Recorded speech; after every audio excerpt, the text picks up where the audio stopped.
Hello?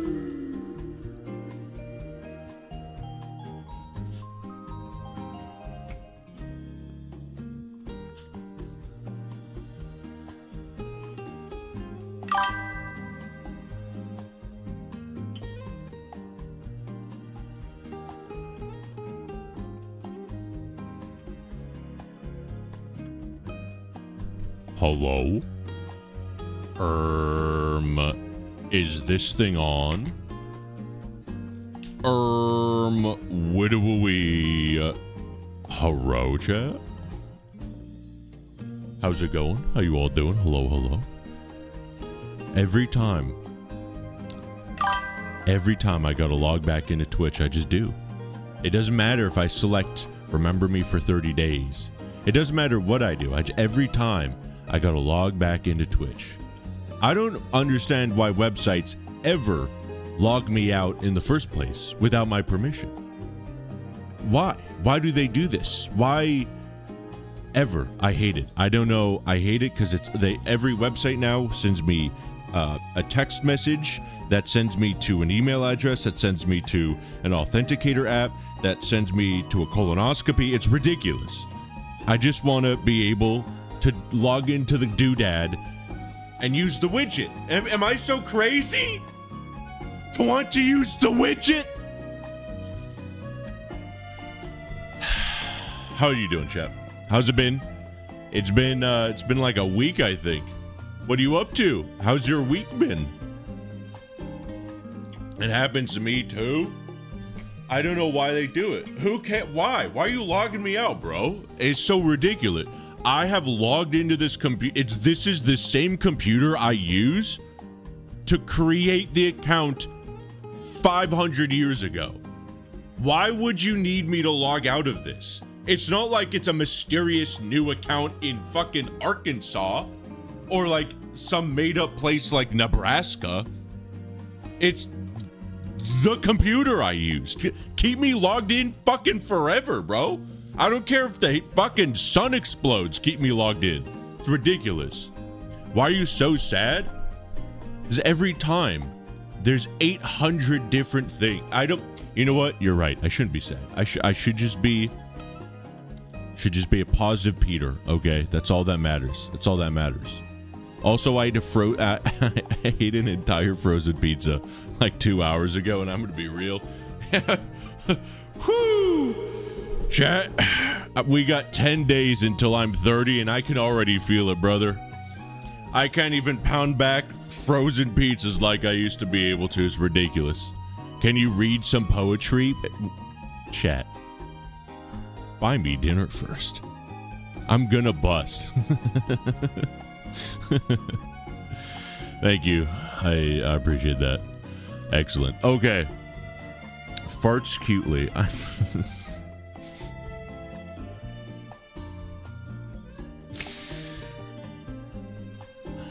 Wyatt, why don't you stream anymore? What happened to you? Where's the content, brother? What could have possibly caused you to not want to stream anymore? What's made you lose your love of the game? Where's the passion? Unbelievable. Ridiculous. It's like you're a bunch of children. I don't know what to say. Where are my rocket scientists at? Where are my surgeons and mathematicians in the chat? Have I scared them away? Have we played too much Roblox? I swear we play Roblox once. We need poetry. All right, real talk though. I am almost done with The Ode Less Traveled by Stephen Fry. I'm crushing it, Chad. I'm near the end. This is a juicy book. If you want, we could yap poetry, but I figured you are all here for the real stuff. You're here for SCPs, FORTNITE dancing in Blender. Am I right or am I right? Play Secret Lab, by the way. W Livestream, thank you for the €2. Yeah, there's an ARG going on, right?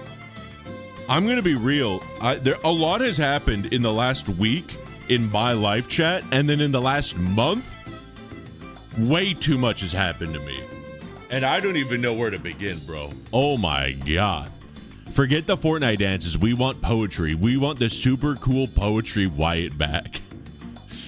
I do not believe there are actually a countable amount of people in this chat that want me to just talk about poetry.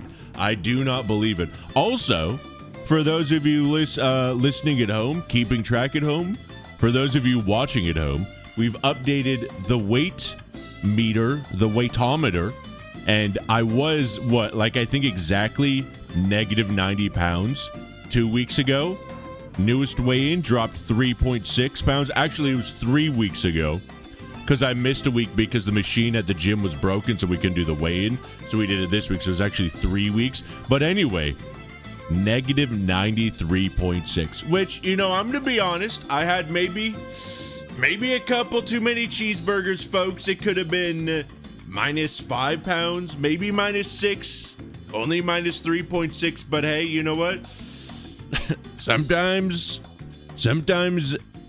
In-N-Out or McDonald's or Chipotle, sometimes they make a new burger and the gamers got to buy it. What can I say? Sue me. We want super cool poetry, Wyatt. No poetry, that's boring. See, I think I've started a civil war in my chat. Poetry when I'm getting bored. So you want Blender until you're bored and then poetry, is that right? I'm doxing you. I just got an ad. Brother, I don't control the ads. Well, dox YouTube. That's not me. I don't make advertisements.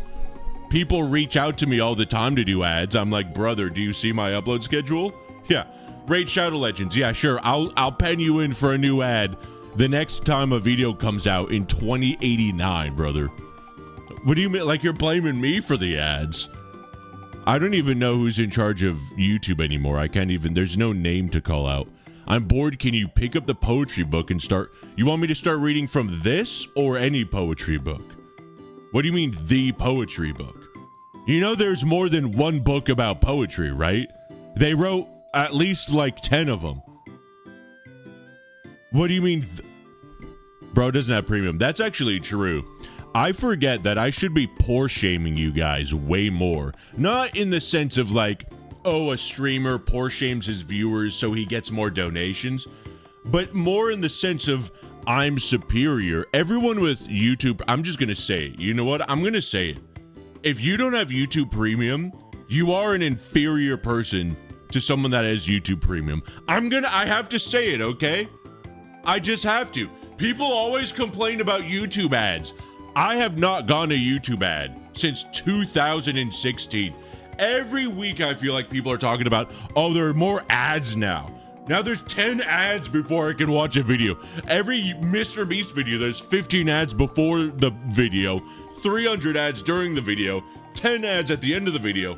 Brother, the last ad I watched was that fucking Grubhub app from 5 years ago. But that's only because people were ironically enjoying it. The ad blocker in question. Dude, here's the thing. I'm too lazy for ad blocker.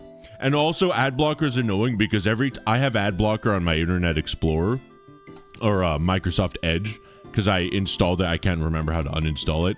Every time I open the damn thing, it auto opens up a tab that says, "We love you. Thank you for using ad block. Please give us money." Ew. Okay, no. Ew. Just get rid of that tab, brother. No, I like it because YouTube Premium, no ads on mobile, okay? And I get to download videos, which is useful because I don't want to be using all my cellular data when I'm driving around. I download podcasts, and then I listen to podcasts. Shout-outs to Lemonade Stand. Okay, I do a bit of driving and a bit of listening sometimes. I like no ads. It's great. What is Grubhub? Are they even still around? I Postmated for the first time in like half a decade yesterday or 2 days ago. I didn't even remember how to do it. It was awesome though. I got some for the first time ever. I got what's the chicken place that's not KFC? Louisiana chicken or something, Popeyes. I got like $40 of Popeyes for about $12 on Postmates because they legitimately were like, oh my God, you're still alive. Here's like $15 off. Plus, Popeyes is doing a buy one, get one free. So I bought a burger and I got 2 burgers. Plus, they're like, hey, here's free delivery. Just make sure to unsubscribe from this free trial in a week. I unsubscribed literally immediately. I love when companies do that. When they're like, hey, here's a free trial of our premium service. It'll auto kick in a month, and we just hope you forget to uninstall or like unsubscribe so that we could charge you. And you just don't forget, and you just immediately unsubscribe right after you make your purchase, and then it's that easy. You guys know what I'm saying, right? I'm not talking like a fucking insane person. What do you think about the free schlep situation? Okay. So, Tisha, you've just been saying random shit all stream so far. We're like 5 minutes into the stream, so I don't even know if you're just making stuff up. But that is a perfect segue into what I wanted to talk about. This last week, I've been like so disconnected from the internet. It has been actually criminal. And it has been the best week of my life.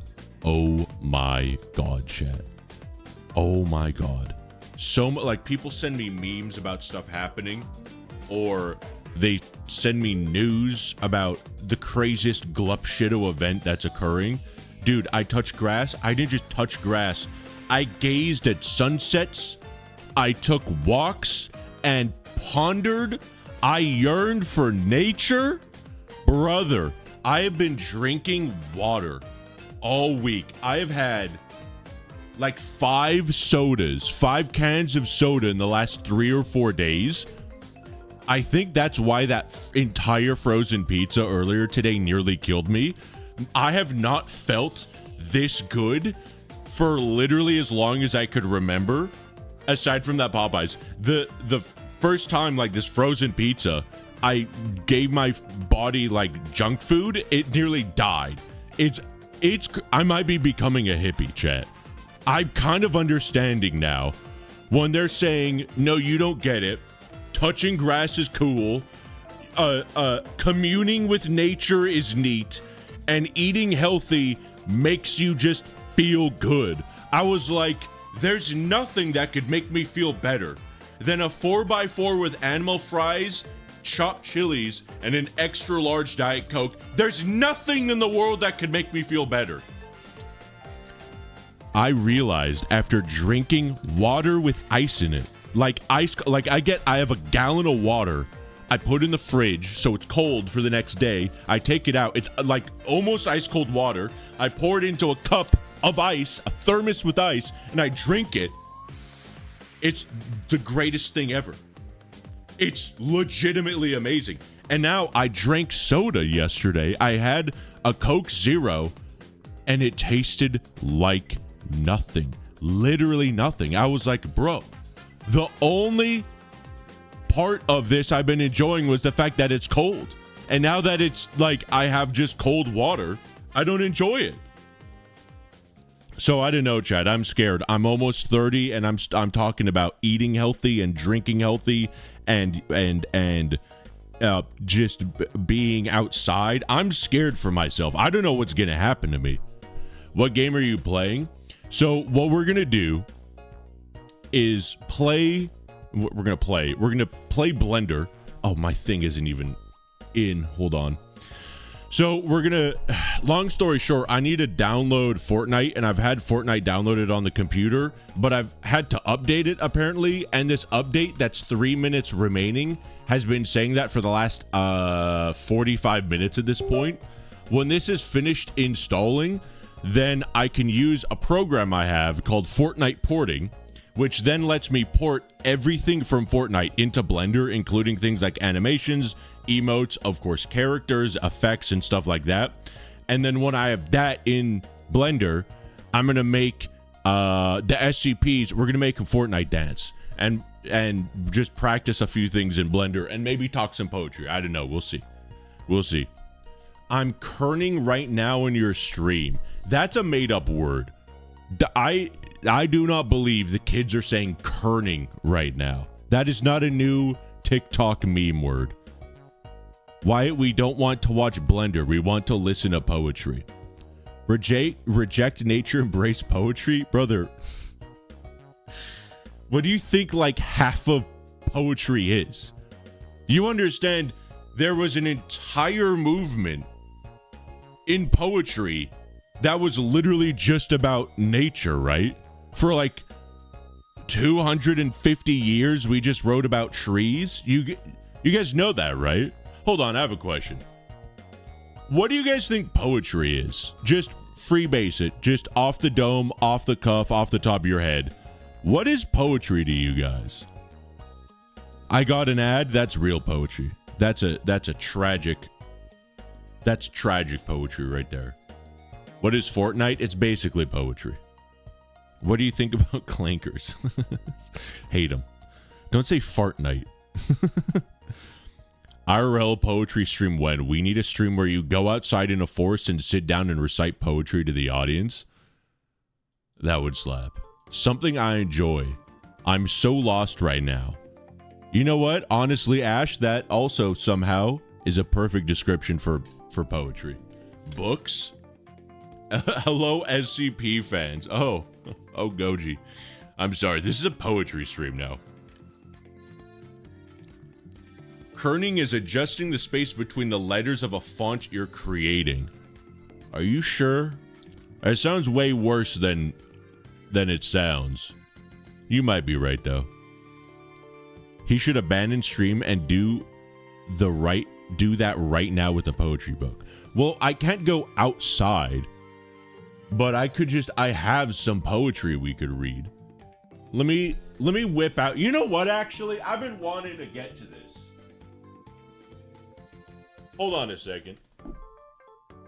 We got the classic. Okay. We got also the classic. Okay. We got the classic. Okay. Boom. Look at that. Classic. We got the classic as well. Boom. Oh, I don't think I could show that on YouTube. Oh, we've got the classic, chat. Not to mention, paired up with the classic. Oh, that's right. That's right. What else we got? This is a bit more exotic. Actually, we won't get to that. No, we will. Triple threat classics. Asian people. Middle Eastern people. More Asian people. That's right. Sit down, white boy. We got haikus in here. And then we got this. It's not like you're not going to find a lot of poetry in it, but it talks about poetry. And then, you know what? It's not technically poetry, but like it's Benjamin Franklin, so it's basically poetry. And then we got this. And I think that's basically about it. This is my poetry shelf right here. So, and oh, I'm sorry. I'm missing the classic. Sheesh. Now this right here is what we call a light read, okay? Look at that. Look at all that poetry. Pause the stream and read all that right now. Yes. Does this show up on camera? There are so many books here. Oh my god, I didn't realize I actually went this. I didn't realize I was this much of a poetry nerd. Oh no. Chad, it might be too late for me. This is a lot. What is this music we're listening to? I don't know. Is this like an electric guitar and a banjo? No, thank you very much. Skip it to the next one. Let's go right here. There we go. Reject brain rot, make a poetry second channel. Ozzy, we're making a poetry main channel, okay? I am waiting until all my current viewers die of old age, which will probably be longer than me, unfortunately. And then we're just hard pivoting into poetry. I'm hoping to... On Twitter, I could make people unfollow me. Sorry, on X, I could make people unfollow me. I've been wishing that YouTube could let me do that and I could just nuke everyone. First of all, because that would actually be kind of funny. Second of all, it would actually be really funny if I did that. But third of all,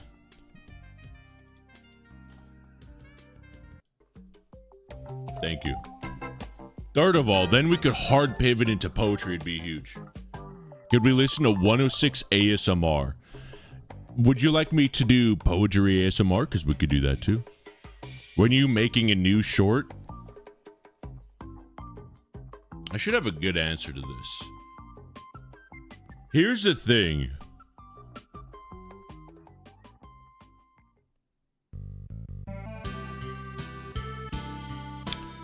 Here's the thing.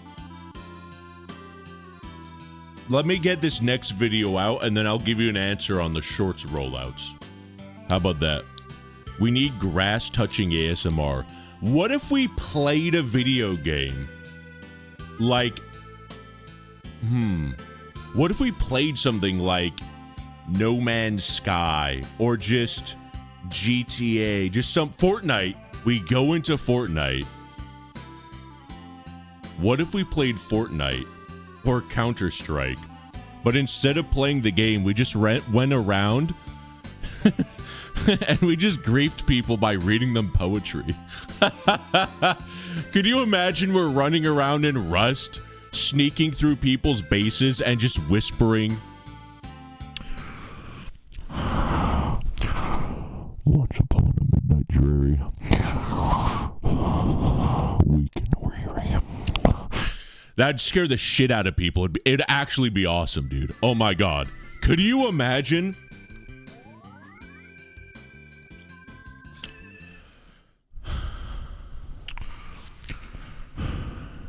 Ah, what avails the sceptered race? Ah, what the divine form. I already fucked up that poem. Ah, what the form divine. What the what the dog do it? What every virtue, every grace, Rose Almer, all were thine. Rose Almer, whom those wakeful eyes may weep but never see, a night of memories and of sighs, I consecrate to thee. That'd scare the shit out of people, chat. Let's not even lie. What is Rust? It's like it's like Fortnite, except Counter-Strike players. I think there's a good overlap there, right? That'd be huge. That would be pretty huge. Could we listen to 106 ASMR? It's technically poetry. I feel like you keep asking me that, and I feel like I'm trying to give you an answer by not responding to you, but you're not really picking up what I'm putting down. I'm looking for my goat. I think I have a favorite poet, by the way, chat. And I think it's, ooh, Goblin Market's in here? I haven't even read this whole book yet. It's the best poems of the English language. But, is this all of the Goblin Market? I need to read that poem. Sheesh. I think one of my, he should have my favorite poet in here. When I first jumped into poetry, John Keats was, like, my guy. You know what I mean? Like, I was like, okay, John Keats is the real deal. And John Keats is huge, but honestly, no, not Lewis Carroll. Wait, do we not have my boy in here? Oh, we do. Okay. Was I just way off on that? Was that 656, I think? Wait, what? Huh?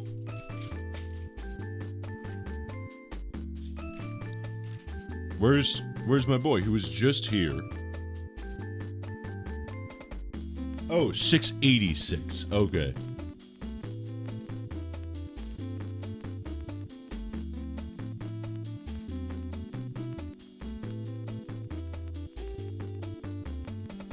There we go. Oh, they also have Arnault in here. Cool. Okay. So this boy right here, Gerard Manley Hopkins. This guy right here, he was such a gamer, he invented his own form of poetry. He's like, yeah, poetry is cool and all, but I want it to be like really crazier and like I want people to kind of have difficulty. Like poetry's too easy. I want people to be stumbling over their feet reading what I say. And I think last stream when we did a poetry stream, I talked about him a bit. He's the guy that invented the phrase Widowmaker. If you're a Fortnite or Gooning fan, you have him to thank for that. Let me see if I could get a good excerpt here. We'll just do this one. Is he John Poetry? Sort of, I would say. He ain't even gonna see my messages. How's it going, babe? Okay, let's do this. We'll read this tiny little excerpt. Sorry about that. Thou art just indeed, Lord. There's too much shit in my face. I'm gonna read this section right here just for you, chat. Just because we're waiting for Fortnite to finish, and I figured before we. Okay, see why? Why does it stop downloading? Keep downloading. Why does it do this, bro? If we were on Steam, 15 gigabytes would have been downloaded in 4 minutes. What the fuck is that? I don't understand how it's just so bad, bro. It's actually cringe. How about you wait for D's? Thanks, babe. Appreciate it. Epic Games Launcher sucks. It does. It's the only way I could get Fortnite, though. Okay, I don't know how to read this with a microphone in my face, but we'll try this. Let's see. Okay. Can we get some good poetry music? Am I allowed to listen to classical music, or I guess we'll find out. We'll see if this gets copyright struck. YouTube, can you load? Hello? Okay. Classical music to listen to poetry to. Classical music for writing. The smell of old books, reading, writing, and studying. Parentheses, a dark academia playlist. Okay. Oh, this is so copywritten, it's not even funny. Okay, we'll just stick to the classics. Classical music for villains. This usually gets me good. We go back. Swan Lake. Okay. Let's do this, chat. Thou art indeed just, Lord. Thou art indeed just, Lord, if I contend with thee, but sir, so what I plead is just. Why do sinners' ways prosper, and why must disappointment all I endeavor end? Ooh, bars. Wert thou my enemy, O thou my friend? How wouldst thou worse, I wonder, than thou dost defeat thwart me? Oh, the sots and thralls of lust do in spare hours more thrive than I that spend. Damn. The sots and thralls of lust do in spare hours more thrive than I that spend. Jesus Christ, this music. Sir, life upon thy cause. See, banks and breaks. Now, levied how thick. Laced they are again. With Freddy Chevril, look, and fresh wind shakes. Them birds build, but not I build, no, but strain. Time's eunuch. What? Time's eunuch, and not breed one work that wakes. Mine, O thou Lord of life, send my roots rain. Okay. How does it sound with the echo? Time's eunuch, and not breed one work that wakes. Mine, O Lord life, O thou Lord of life, send my roots rain.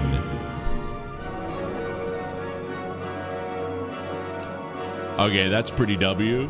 That's pretty good. I understood like half of that. That's good. That's a bar right there. Mine, O thou Lord of life, send my roots rain. That's good. I'm shivered right now. Does new classical music exist? Like, do people still compose classical songs? I guess I mean, that's big band, isn't it? Or not big band, but like orchestra. I guess orchestra would be classical music, right? So I guess. But honestly, you probably make more money just doing a greatest hits tour, you know what I mean?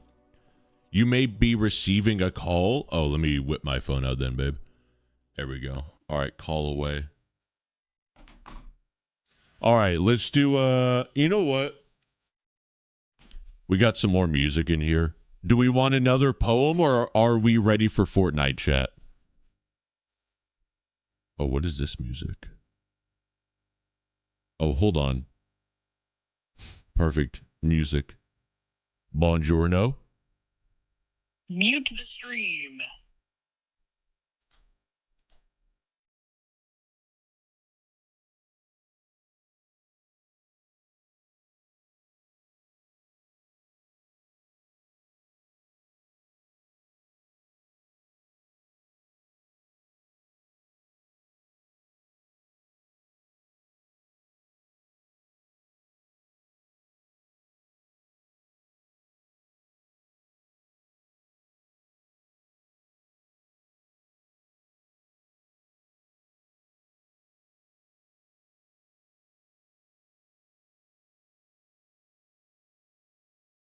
She was just calling you guys gay. Sorry, chat. Okay. All right. Do we want to do any more poetry, or are we ready for FORTNITE, chat? What are we thinking? Did you know poetry was based on a true story? In 1502, a man named Poe Etchery was forced to write rhythmic stories to evoke meaning and emotions. I did hear about that, by the way. We did want more poetry. Okay. Okay. Let me, let's see here. Okay, I don't know why. This book is, like, really heavy. I don't know what it is, but it feels heavier. These two books seem comparable. This is, like, twice as heavy for some reason. I don't know if they just packed it with lead. It's a very dense book, though. It's very, very hefty. Where's my Keats book? Am I missing it? I am. Oh! I was reading this for Betty by time. We missed an entire poetry, but I knew I was one book short. Here we go. I'll whip out a little bit of Keats because this is his complete collection. So it's a lot of like shorter poems. Okay, well, that is all one long poem, but like, okay, now we're getting to the end. There are, I promise you, there are short poems in here. Yeah, see, there's some bars. There's some short ones in here. Okay. We need a reading us to sleep stream. All right, I'll do it. Let's do, that's a bar. That's a bar right there. That's a good bar. Okay. This is all right music, but give me some real evil villain music. Let's do this.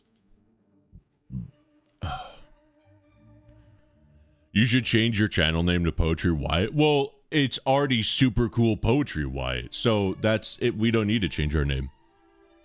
This poem is called On Peace. Wait for the... There we go. O peace, and dost thou with thy presence bless the dwellings of this war-surrounded isle, soothing with placid brow our late distress, making the triple kingdom brightly smile? Joyful I hail thy presence, and I hail the sweet companions that await on thee. Complete my joy, let not my first wish fail. Let the sweet mountain nymph thy favorite be, with England's happiness proclaim Europa's liberty. O Europe, let no sceptered tyrant see that thou must shelter in thy former state. Keep thy chains burst, and boldly say thou art free. Give thy king's law. Leave not uncurbed the great. So with the horrors thou shalt win thy happier fate. When you just have, like, classical music, it just sounds so hard. Is that about the 100 Years' War? That's actually a fucking great question. Let's find out. At the back of the book, there's a bunch of notes on every single poem, which is really cool. Let's see here. Notes for page 38. I have the AC on and I'm still sweltering. I don't know why, chat. This is not good. I need to just stream without a headset and a hat. I think that's what it is, because I have too much hair now. And I think it makes my beautiful head too warm. Let's see. Page 38? Yeah, this is 38. On peace, right? On peace. Written in the spring of 1814 to celebrate the Peace of Paris. Let's see, blah, blah, blah, reprinted 1905. The irregular Shakespearean sonnet echoes the tone of the editorials written for the Examiner, blah, blah, blah, who hoped that the peace might bring constitutional monarch to Europe on Huntsy, written blah, blah, blah, blah. With England's happiness proclaim Europa's liberty. Compare with the inscription on the peace decorations on Somerset House. Europa is all Latin. Europe restored, tyrant overthrown under the leadership of Britain by the defender of liberty. Horrors on line 14. Silently rejects the blah, blah, blah, blah, blah, blah, blah. While horrors makes more obvious sense, fits in the imaginary impression allowed with Keats inspired on. Oh, I see. This is on if it's horrors or honors. Okay. What's interesting is for a lot of poems, because of reprints and things like that, there's sometimes a lot of debate on specific words, how they're spelled, and sometimes like whether or not a word is a different word. It's kind of interesting. It doesn't say specifically, but I thought the 100 Years' War was way earlier. Wasn't the 100 Years' War in like 1500s, or am I completely out of my mind on that? I'm so tired, babe, go to sleep. That's what the poetry streams are for. When was the 100 Years' War? 1337. Okay, yeah, I was way far off. No, John Keats was not alive in 1337. You're not getting English in 1337. You're getting like at best Middle English. 1337 would be Chaucer, right? Chaucer's 1300s, I think. Let me double check this. I'm pretty sure Chaucer's Geoffrey Chaucer. 1343. God, I was on the money, bro. Oh my God. So Chaucer would be writing about the 100 Years' War. And just for reference, by the way, this is what English looked like in the 1300s. I'm just going to show this to you. This is the iconic opening for Canterbury Tales. When that April with his showers sought, the drought of March hath perched to the rot. So this is actually root, and this is drought. This is showers, right? It looks like Old English. I think this is technically Middle English. Middle English looks like someone that just can't properly spell regular English. And then there's a lot of words that just are way out of date. That's what you would be getting from the 1300s. Tomorrow is SCP-9000 contest series. They should just stop. They should stop at 9,000, not do anything else. That way, we don't have to worry about SCP-10,000 and above. That would be super annoying.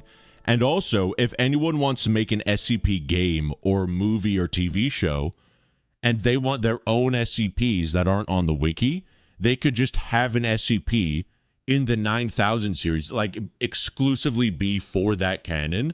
And that way you wouldn't accidentally take a name that then later gets taken from the wiki. You know what I mean? Like Go Home Annie. All of Go Home Annie's original SCPs start with 9 because it was made a little bit ago before the 9000 series started. But now, in a year or two, when all those entries get filled out, then it's going to be like, oh, SCP-9173. Oh, you mean the ghost that turns your butthole inside out? Oh, no, because that was written before the wiki entry or whatever. You know what I mean? I think they should stop. They shouldn't even do 9,000. I'm going to be honest. They should do one writing contest for SCP-9341, which, of course, we all know that SCP, and then that should be it. My favorite SCP is 173, by the way. Me personally, that's what I think about SCP, though. I think we should retire the wiki. And this is coming from someone, by the way, enthusiastic about the wiki. I have read probably 20 articles in my lifetime. 20 full articles. Okay, so yeah, I've read a lot, okay? So this is coming from a very experienced wiki enjoyer. Make an entire anthology series about the SCP Foundation going from 001, every proposal, to whatever the final SCP will be. Well, we already have that. That's the Vulcan. The Vulcan does that. Just watch every Vulcan video. He should do that, actually. He should restart and just start from the beginning and do it in chronological order. That would be kind of baller. I like 049. He reminds me of history. My legs feel like they're still walking. Oh my god, babe. I know that feeling. Just go honk shoe. Just honking and shooing.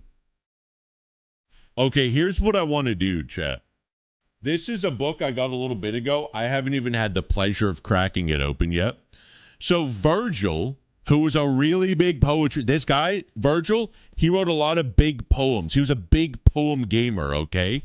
All the greats, Geoffrey Chaucer, John Milton, Dante Alighieri, they all look back at Virgil as well as Homer, and they go, these are some of the goats.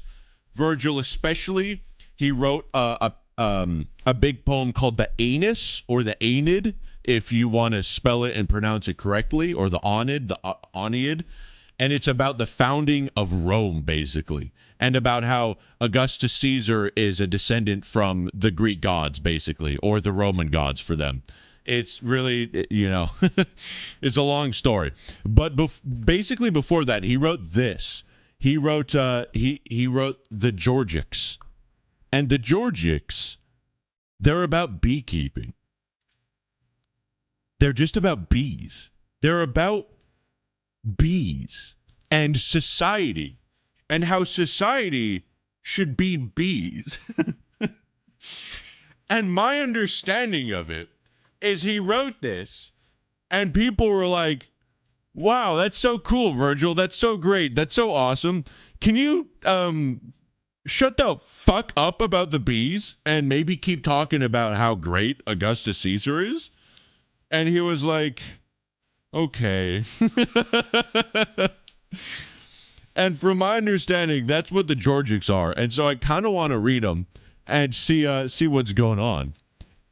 What are bees again? It's an old English thing. Don't worry about it. Is Virgil poetry? He's close. He's poetry's, like, biggest stan. Have you read any of the Harry Potter books? No, I've watched the first 5 movies and then just dipped out. I never watched 6, 7, or 7.2.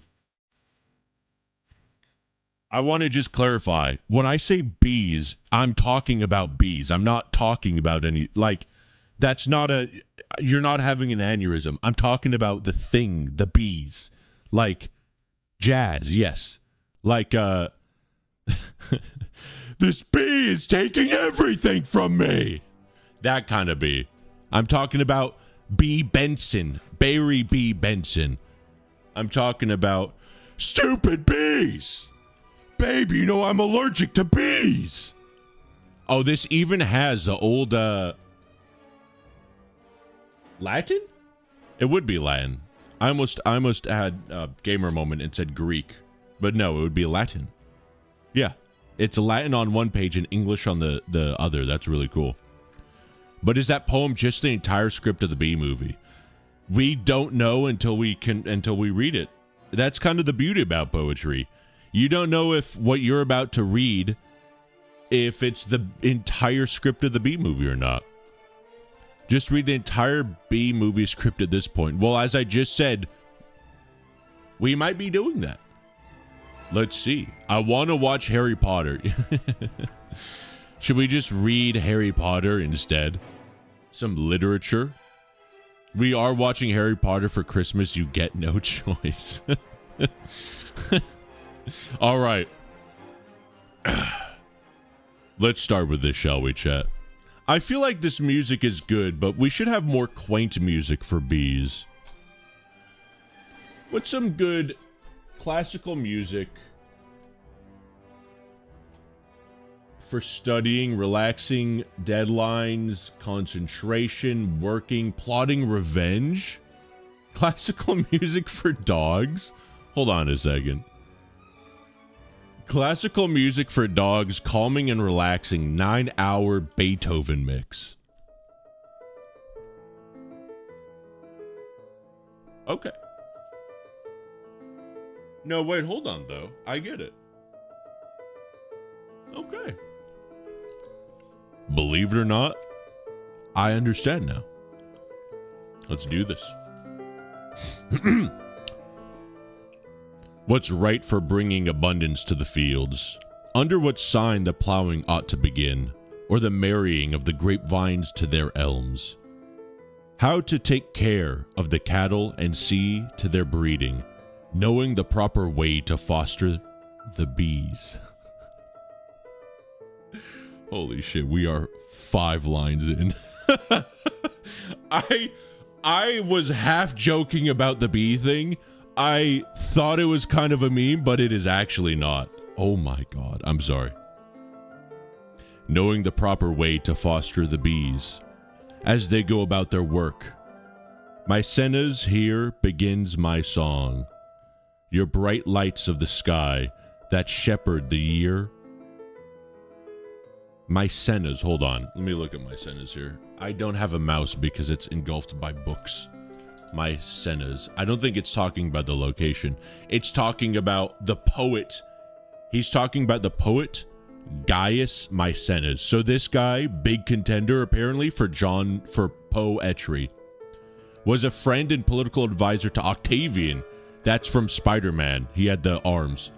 He was also an important patron for the new generation of Augustan poets. That's Virgil, including both Horace, this is the guy from Warhammer 40,000, or Warhammer 30,000, I think, and Virgil. So this guy, he was a patron.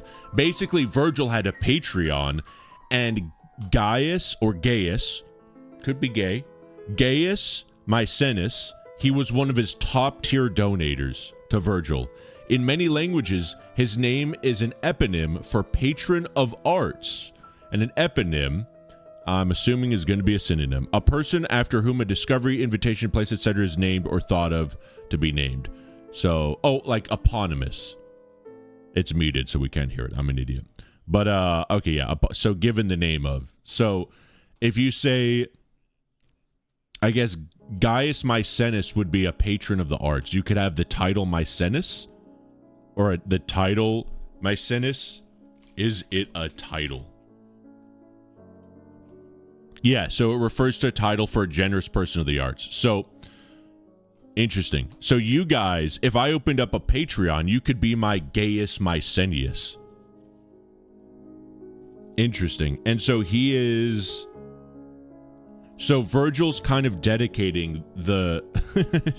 Virgil's dedicating the bee thing to his boy Gaius Maecenas, which I'm assuming I'm mispronouncing that. He says, Maecenas, here begins my song. You brightest lights of the sky that shepherd the year as it moves along its way. O Liber, O generous Ceres, if by your favor the earth exchanged the acorns fallen from oak trees for ripening ears of grain, and blent the newly discovered grape with the waters of Achilleos. I'm sorry, did they just discover grapes? When were grapes discovered? The Greeks had grapes. What am I talking about? These guys would have grapes. Yeah, 6000 BCE. Okay, so I was tripping a little bit. So the bees are an analogy for gay ass. No, they're not. No. No, so... No, he's talking about how to take care of the cattle and to see to their breeding, knowing the proper way to foster the bees. The whole first 5 lines of this are talking about how do we know how to properly, let's say, farm or plan things agriculturally, stuff like that. And then right after that, he says, big gay, big G money, this is for you. I can't read backwards here. My sentence here begins my song. So he's saying, this one's for you. You're a real one. Thank you for all the moolah. Which, hey, as they say, somebody had to fund the Renaissance, okay? I'll be gayest for you, Wyatt. Dr. Coomer. That means a lot to me. I'd be gayest for you all, too. I would. My birthday was 7 days ago. Audrey, gamer. Sheesh. I still haven't done anything. Go read a book. Read poetry. For ripening ears of grain and blent the newly discovered grape with the waters of Achilleos. Okay, so that's another thing. We're going to have to be looking up a lot of basically the Greek gods back in the day were kind of like the Marvel Avengers for Greek people. And so they just reference them all the time. In their poetry, they talked about Iron Man and Spider-Man and all that stuff. And then when the Romans happened, they said, hey, we like the Greeks, but we're going to take them all and change all of their names. And so you have a lot of Roman gods. But Achilleos is a Greek river god, funnily enough. So it is, we're not referring to the Roman version. We are referring to, oh, interesting. Yeah. The most common meaning is the river god, known for transforming into a bull and losing a horn to Hercules. Hey, look at that. Get Shrek'd on, you stupid river idiot. Look at DMs. Okay, hold on. What are we looking at?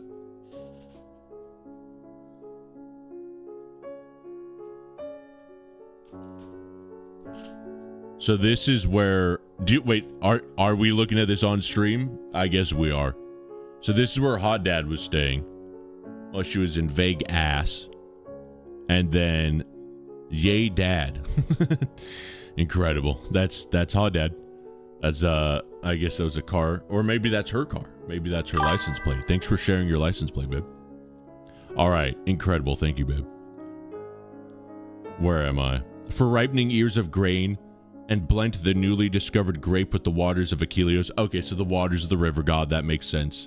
And you, O fawns, you presence of the fields, O fawns and dryads, come and dance together. I sing to praise the blessings of your gifts. Dryads, by the way, are kind of like forest spirits, and fawns are, of course, little deer babies. And you, O Neptune, whose mightiest trident struck the earth, and I don't know if I can say that word. Let me pronounce this very particularly. And you, O Neptune, whose mighty trident struck the earth, and the nickering steed was born. Just want to 100%, that's the word I'm saying. Okay? And the nickering steed was born, okay? You, guardian of the groves, because of whom 300 snow-white cattle peacefully browse, the rich Chaean glades. Okay, we're looking up another word here. Chaean. Chaean. How do you even... C-E-A-E-A-N. C... What? C-E-A-E-A-N. Okay. Chaean Glades. There's no way. Is this... The rich C-E-A-E-A-N. C-E-A-E-A-N. Virgil. Google's drawn a blank. Clean glasses? No. Is it Sacian? Is it just an alternate? Chat, what is this word?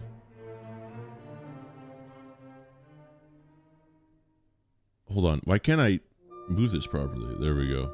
C-E-A-E-A-N.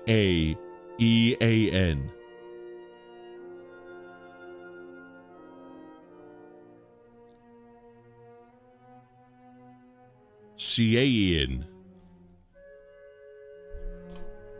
What does that even mean?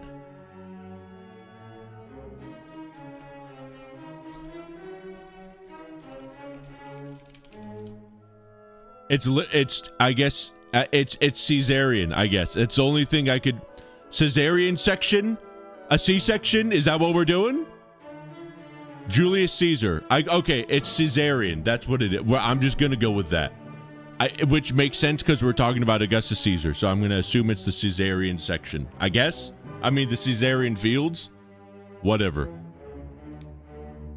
The rich Caesarean glades, and you, O Pan, the keeper of the flocks, consent to come from your Lycian woods and thickets from Menalus that you love, Minerva, you inventrix of the olive, and Triptolemus, who taught us how to use the crooked plow, and you, Sylvanus, carrying in your hand a cypress tree uprooted from the ground.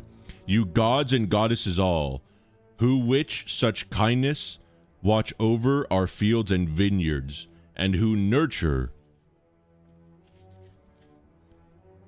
the fruits that seed themselves without our labor, and all the crops with rain that falls from heaven. And you, O Caesar, although we know not yet what place among the councils of the gods will be your place, whether you choose to be the guardian supervisor of our cities, caretaker of our lands, your temples bound with the myrtle wreath of Venus, your goddess mother, so that the whole great world acknowledges you. Yeah, so a big thing was that how Augustus Caesar and Julius Caesar were basically descendants of Venus, who's Aphrodite, basically.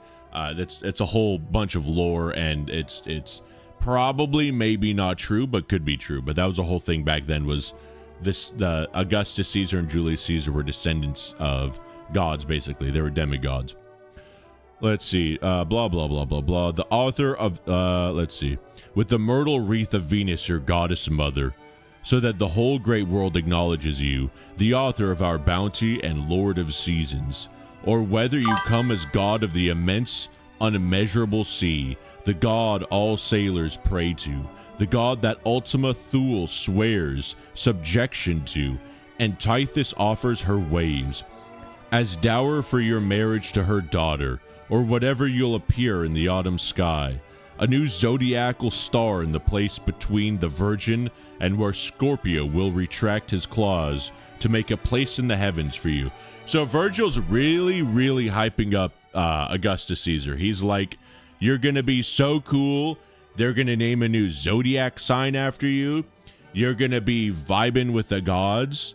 I'm playing the new Dying Light. Is it good? Is this the Bible he's reading? It's the B movie. Effectively. If you don't believe me, don't worry about it. Best stream I just joined. If you don't understand... So, okay, long story short, if you're just jumping in, I'm sorry. We are waiting for FORTNITE to download. But don't worry, it's not for anything cringe. We just need it to download so that I can make SCPs dab in Blender, basically. Okay. Where was I? The Virgin and the Scorpio will retract his claws to make a place in the heavens for you. Whatever it be, the underworld would not dare hope for you as ruler, and may the dread desire a kingship there never be yours. Though Greece fell under the spell of Elysian fields, and Proserpina?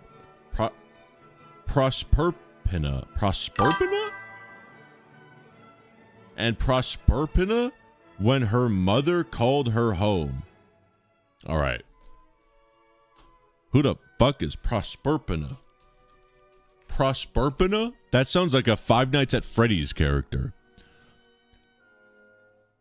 Proserpina. Proserpina is the Roman name of the goddess of the underworld and spring.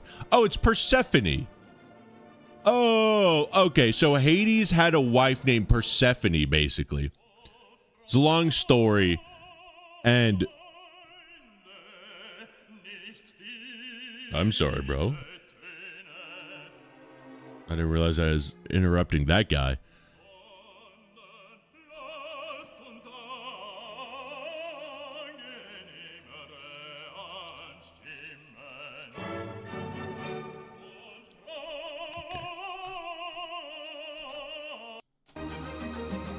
Sorry, I had to skip that one. I felt like he was going to go for a while. So Proserpina is Persephone. It's Hades or Pluto in the Roman version. It's his wife, basically. And Proserpina, when her mother called her home. Oh, though Greece fell under the spell of Elysian fields, and Proserpina, when her mother called her home, was reluctant to return to the fields above. So, this is a whole story about, this is referencing the story of Persephone and Hades, and the whole idea is that in the story, if I recall correctly, Hades, like, technically abducted Persephone and, like, you could say stole her or whatever, and, like, whatever, man, like, okay, liberal. But then I think, like, eventually in the story, they're like, hey, Persephone, come back. And she's like, no, Hades is like a totally chill dude. You guys don't get him. So that's what he's referencing. Though Greece fell under the Elysian fields, and Proserpina, when her mother called her home, was reluctant to return to the fields above. Grant me the right to enter upon this bold adventure of mine. Grant that I make it through, pitying me along with those farmers who need to be taught to find their way, and grant that we may come into your presence with our prayers. Okay, cool. And then that's the end of the first part of the first Georgianic. So we could continue, but I think we kind of get the idea so far. We're talking about bees, basically. Wow, skipping Luciano. I don't know what that means. Which I read about you, but you roasted me. No, that's not true. Wait, what are you talking about?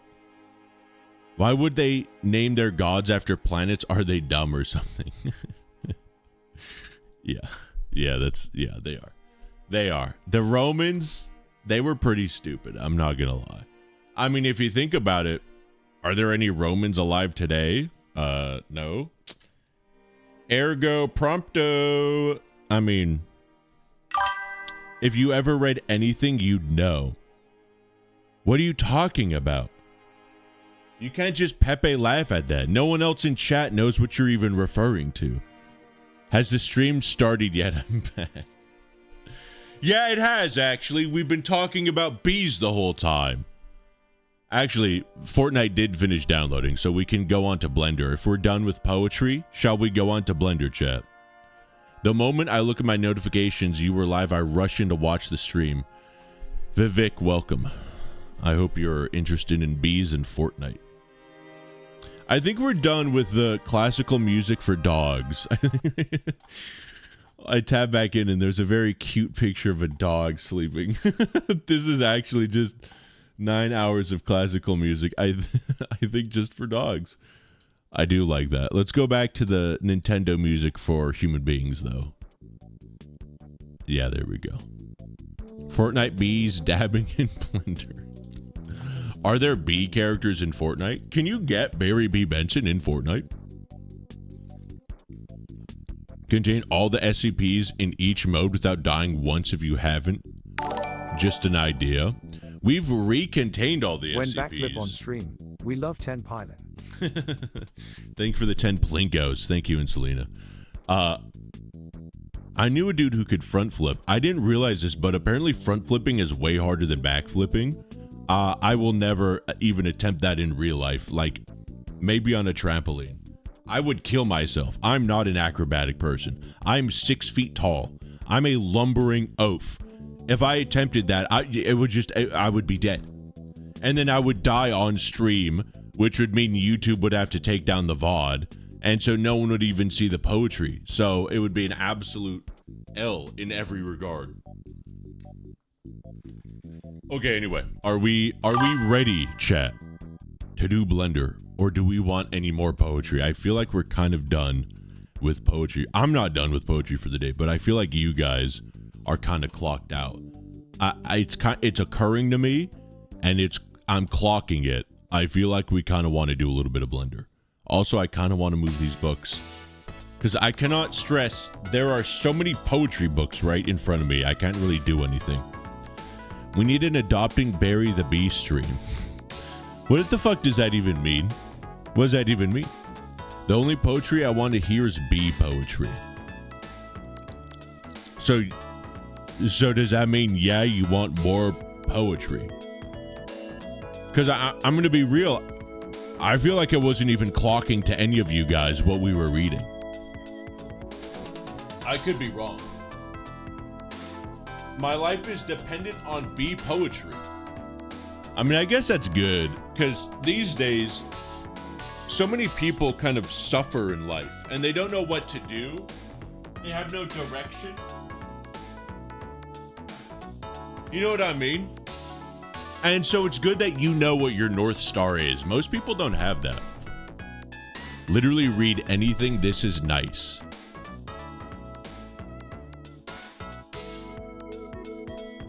Blender 4.5 docs. Let's do it. I actually would love to read the docs. I'm not even kidding. That would actually be really fun. But I kind of want to do it. I kind of want to do a little bit more poetry. I kind of want to, now that I think of it. Panera fucked up my order and gave me a full sandwich instead of half. Damn, babe. That sucks that you have to eat twice as much Panera now. I'm so sorry for you. Don't worry why we're all intellectuals, we get it. Okay, that's true. You guys were you were contemplating it so hard. That's why you guys weren't even, you were just so distracted by how deeply you were thinking about it. That makes sense. Okay.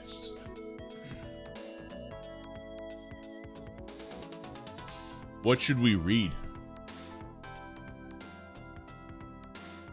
I kind of want to do something a little easy. Not like insanely easy, but I'm not really in the mood for Greek and Roman stuff because they just love referencing so many things. And I hate when I read something and I don't know like a particular word. And so I want to stop and then look into that. But I don't want to do that on stream because I feel like I'm just wasting so much of your guys' time. So I'm thinking, I mean, Paradise Lost, you know what? Paradise Lost would be a banger. And it's Norton Critical, which means it's got insane citations on the page. Divine Comedy would be huge too. We're doing Paradise Lost. Oh.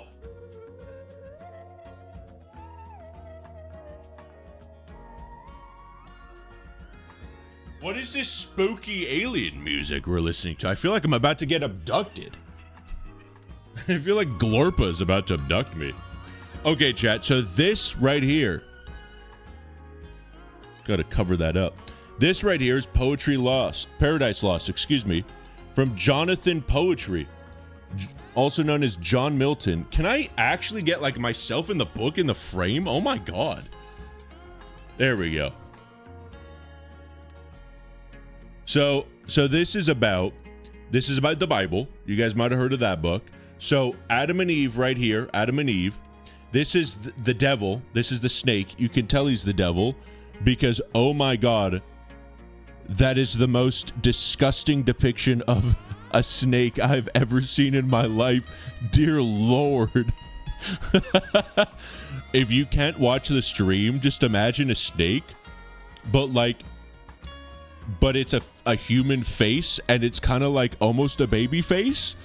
And it's like you know, in medieval paintings when they made babies, they didn't know how to make babies, so they still made it like a grown man's face, but like on a baby body. So it's like a grown man's face on a really tiny head, and he's got like Beethoven hair. I can't really describe it. And now my camera doesn't even want to focus in on it, which I don't blame it. Basically, it's about how Adam and Eve were kicked out of heaven. You guys might have heard that was kind of like a big part. That was like a canon moment, you could say. That was like an Avengers moment in the Bible. They got kicked out of the spoiler alert. Sorry about that. So Paradise Lost is about the devil, this guy right here, Satan, and it's about how Lucifer. It's about how much of a dick he is. And whenever he's like, oh, I hate Adam and Eve because they're so fucking cool, and I'm really stupid and lame. And that's basically the whole book, really. The bees, yeah, I've heard about it. Get that thing away from me, canon event. Do a stream on poetry separately one day. Read Magic the Gathering cards. I won't understand whatever you read, so I guess anything works. Okay. Fair enough. All right, we'll see that. We'll see how this goes, actually, because Paradise Lost is kind of done in a very interesting way. Let me see. I guess we could do... We don't need the whole life of John Milton, the author. We could just jump right into the book. So... Let me think here.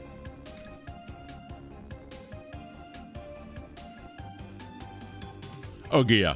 So the way that this is set up with John Milton, I believe there's 13 books or not. Let me see. How many books are there? 12 books. Yeah, that makes sense because 13 would be rough. So there are 12 books and they're basically chapters, and each book just begins unfocused, I guess. Each book has a paragraph that's like, hey, this is what's about to happen, and then you have the poetry. That's the thing happening. And then this version, because it's Norton Critical, it has a bunch of citations. It's really cool. A bunch of stuff, a bunch of extra stuff.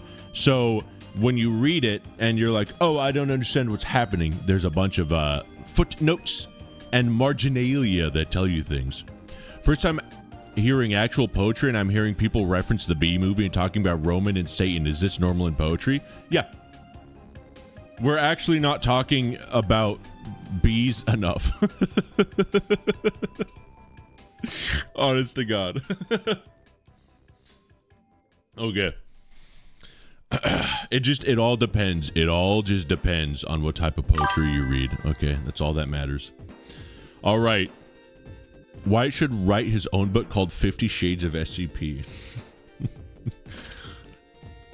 Someone should make a book called 50 Shades of Gay, and well, you'll never believe what I think should be in it. Okay, book 1. Oh, and the part that's like not poetry, it's called an argument. He's making an argument. He's like blah blah blah blah blah blah blah, and then he does the poetry. So we're gonna just read this, and we'll just see how it goes. Okay, I'll read like a page or two. Also, let me swallow my gum because I realize I've been just chewing straight into the microphone. Why do we learn Shakespeare when we could learn about bee poetry? There's a really good explanation for why students learn Shakespeare in high school or middle school or elementary school, and it's mainly because the education system's basically fucking stupid, and they don't really understand the problem is that you'll learn about things like Romeo and Juliet and other like Shakespeare plays. Shakespeare wrote a lot of plays, and he wrote a lot of sonnets, like poetry. And you'll read a lot of plays, but reading a play is like reading a movie. It makes no fucking sense. That would be like in 300 years if students read Pirates of the Caribbean. They're gonna be like, this is fucking stupid. Like, okay, you might get it, but it certainly won't be interesting. If you actually watch Shakespeare, you go, oh, wait, this Shakespeare guy, he's kind of good. This is kind of funny. This is interesting, right? And it also doesn't help that, no offense, most kids just are a little fucking stupid. They don't know a lot of words in general. And so when people are speaking words that haven't been in circulation for 400 years, 300 years, the kids aren't going to really get it. And then even if they do get it, again, no offense, kids are kind of fucking stupid. They haven't lived a lot of experiences. So like trying to describe to a middle schooler what love is through Romeo and Juliet, like, I don't think any middle schooler's been in love before. No offense to middle schoolers. You guys are stupid. If you read about Hamlet or Macbeth, trying to understand the tragedy of being a son, you could kind of understand it. And there are like the Lion King is literally Hamlet, I believe it is. It's Hamlet. And like these things can resonate for kids, but they need to be presented in a different way than the way schools present them. And then that's really their only exposure to poetry. And also modern poetry is, in my opinion, absolutely doo-doo fart. So people that try to get into poetry, their big things are, it's dumb, I'm dumb, I don't get it, nothing makes sense, and there are no bees. And then they just go living their life thinking all of that. It's kind of rough. It's a brick wall, yeah. But I'm reading called Minecraft the Island Mojang official product. I don't know what that even means. The way schools try to make their students read more is absolutely stupid, IMO. Listen, man. Yeah, it's rough. It's rough too because everyone at a school, almost every school teacher is like trying so damn hard. And it's just, I don't know what the solution is, but obviously it's not really working out for a lot of people. I remember learning Romeo and Juliet, and because of the way my school explained it, I totally forgot everything. Yeah, Romeo and Juliet's awesome, by the way. Oh my God. Romeo and Juliet is so good.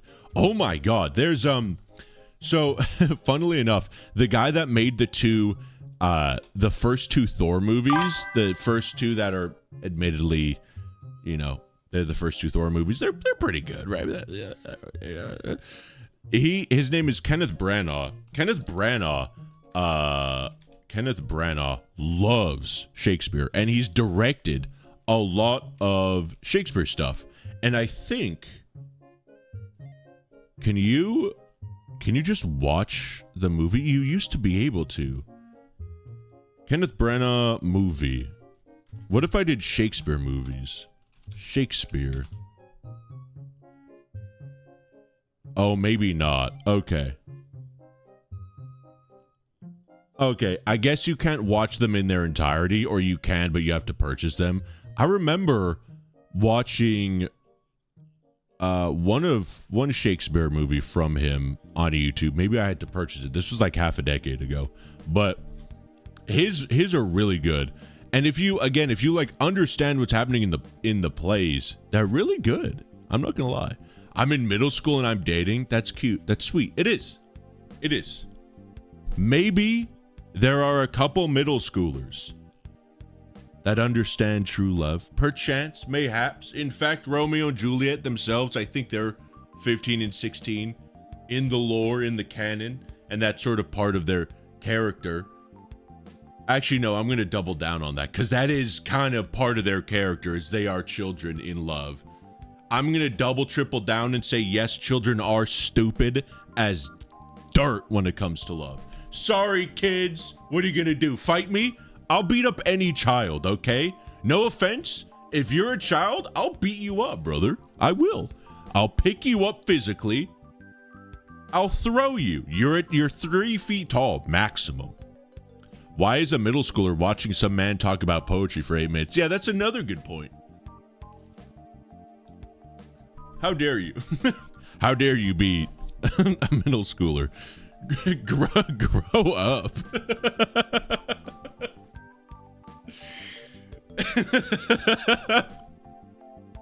How dare you? Another great quote for the quote book. I think that still works on Twitch, Car. Type a exclamation mark quote in the chat. I think mods can add quotes with exclamation mark add quote. Do I have to pay or is it free to be thrown? If you enjoy it, you have to join the my Patreon. What is it? Gaius Maximus? Gaius, oh no, I already forgot the name.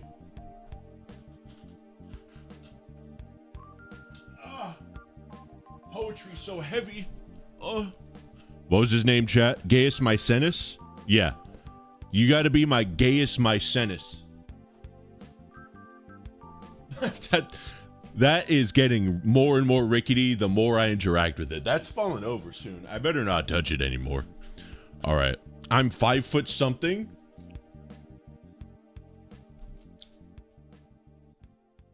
Excuse me. I'm sorry. I'm sorry. I'm sorry, sir and or madam. I apologize. I didn't realize you were standing on business. Fucking like an anime middle schooler where you're 7 feet tall and you got an 8-pack. Yes, Wyatt. I'm 12 years old. Bench pressing a bus. What was that about throwing me? Okay, chat, we gotta, no, don't, truth or dare. We're reading poetry right now. I'm 5 foot nothing. That is true. Hot dad is. She's a pixie. She's a petite. She's about this tall. Okay, let's do this. Book 1, The Argument. Again, Paradise Lost by Jonathan Milton. John Poetry. He was a goat. He was a goat of his time. The first book proposes first in brief the whole subject, man's disobedience and the loss thereupon of paradise, wherein he was placed. Wait a minute. Say that again. The loss of paradise. Huh. Now that's fantastic.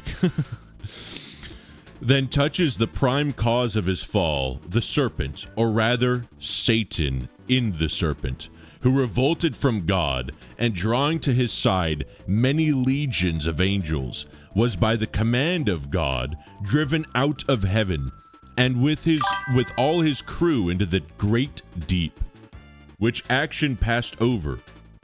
The poem hastes into the midst of things, presenting Satan with his angels now fallen into hell, described here, not in the center, for heaven and earth may be supposed as yet not made, certainly not yet accursed, but in a place of utter darkness, fitliest called chaos. Here, Satan, this is basically, I just realized this is an anime intro, like, previously on the Bible. Satan with his angels lying on the burning lake, thunderstruck and astonished after Goku beat them, after a certain space recovers, as from confusion, calls up him who next in order and dignity lay by him. They confer with Vegeta of their miserable fall. Satan awakens all his legions, who lay till then in the same manner confounded. They rise, their numbers, array of battle, their chief leaders named, according to the idols known afterwards in the canon. Canon, by the way, for those of you that don't know, you guys have heard the meme word like canon, like this is non-canonical or this is not according to the canon.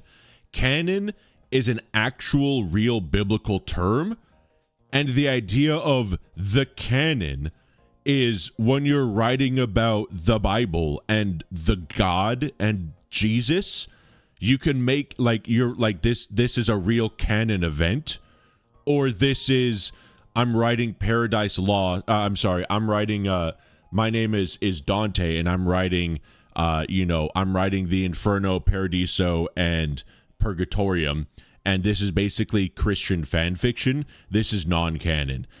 Canon is like, that word is literally a Christian word. So when people talk about the Harry Potter canon or the FORTNITE canon, that's like stemming from the canon, which is it really Christian or not? So I'm going to just do this sentence again, but just so you guys know. They rise, their numbers array of battle, their chief leaders named, according to the idols known afterwards in canon and the countries adjoining. To these Satan directs his speech, comforts them with hope yet of regaining heaven, but tells them lastly of a new world and new kind of creature to be created, according to an ancient prophecy or report in heaven. For that angels were long before this visible creation was the opinion of many ancient. But hold on, let me reread that because I think I fucked up that sentence. Let's see, blah, blah, blah, blah, blah. To these Satan directs his speech, comforts them with hope yet of regaining heaven, but tells them lastly of a new world and a new kind of creature to be created, according to an ancient prophecy or report in heaven. So basically, Satan used to be a big dude in heaven. He was like a big guy under God. And then he led the revolt. He's like, grrr, I'm prideful. And he's like, who wants to join me? And I believe it's a third of the angels, like a third of all the angels were like, yeah, we'll fight fucking God. That makes sense. And God was like, no. And then banished them all to a place below everything called chaos, basically hell. And they were like, and Satan was like, Jesus Christ, oh my God, that was brutal. Well, I haven't learned my lesson. Hey guys, I'm going to give you guys a speech. So they're creating a new world, and it's going to be called Eden, and there's going to be these new things fucking walking around. It's like God's creation, humans, or some dumb shit. So that's what he's saying. But tells them lastly of a new world and a new kind of creature to be created, according to an ancient prophecy or report in heaven. For that angels were long before this visible creation was the opinion of many ancient fathers. So basically saying before Eden was like the angels were all there before Eden. So this happens basically right after or right before the go. I love your channel. Thank you, by the way, Audrey. Thank you. I do appreciate it. I was shit talking you for being a middle schooler. I half apologize for that. And then again, everyone just joining. I hope you enjoy poetry. We have a book like that in our library school. What, a book like the Bible? Or I can kind of explain when you say it that way. I see what you're saying. You get it. Yeah. Did I miss poetry? No, we're still in it, King. Don't you worry. Okay, so for that angels were long before this visible creation, the creation of Eden and Adam and Eve, was the opinion of many ancient fathers. So basically, it's the opinion of literally everyone that angels were there before Eden and before Adam and Eve, and this is giving context to all that. To find out the truth of this prophecy and to what determine thereon, he refers to a full council, what his associates hence attempt pandemonium. The palace of Satan rises suddenly, built out of the deep. The infernal peers there sit in council. So pandemonium is the palace of Satan. That's the literal name of the palace of Satan. That's why pandemonium means chaos. It means like a bunch of disorder, a bunch of crazy shenanigans. It's the palace of Satan. That's the name of the palace. So the definition of the word pandemonium came after, like, John Milton was just like, hey, what's a cool name for a castle? Pandemonium. And people were like, that's a cool name for a castle. We're going to have it mean like super crazy weird shit happening. So there we go. So that's it. That's the end of the argument. And now we're going to get into the actual poetry. I need poetry to read. Do you have any suggestions? Read John Milton, Paradise Lost. Or if you want to read the first English poem, it will be very difficult, but read Canterbury Tales. Or if you want to get into poetry for the first time, and you want a good what's what of all the poets and like the timeline of poetry, this book here, the poetry book by DK Publishing, it's a literal timeline of like all the poems in history. Look, there's our boy Virgil and the Anus right here, the Aeneid. And it talks about, like, who's Virgil, what's he known for, all the cool stuff, what was interesting about this poem, and it's all in chronological order, and it goes up, like, through the eras of poetry.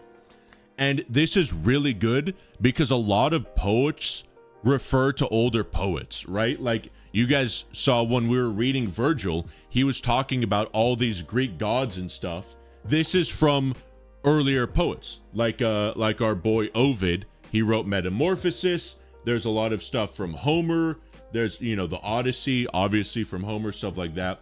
This book, in my opinion, if you actually care about poetry or just human history, 100% get and read this book. It makes things like you understand references to places and names and stuff so much better. Are you a poet? No, I'm a gamer. What's your favorite? Which one is your favorite Paradise Lost Divine Comedy or the Georgics of Virgil? I haven't fully read all of them yet, so I can't tell you. But so far, I'm just saying the Georgionics. So far, 5 lines in, already referencing bees. I don't know. We'll see. We are just about to start Paradise Lost. So it has 4.5 lines to get to bees. If we do not hear about bees in the first 4.5 lines, Paradise Lost is already out the window. We should get a writing poetry stream. We should do poetry slams. Okay, so here it is. Also, my throat is so hoarse. Delicious.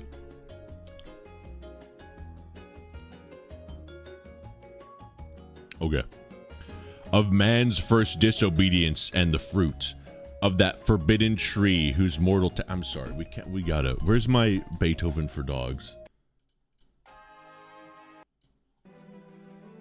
But no, you know what? This is... So Paradise Lost is about the villain. It is about Satan.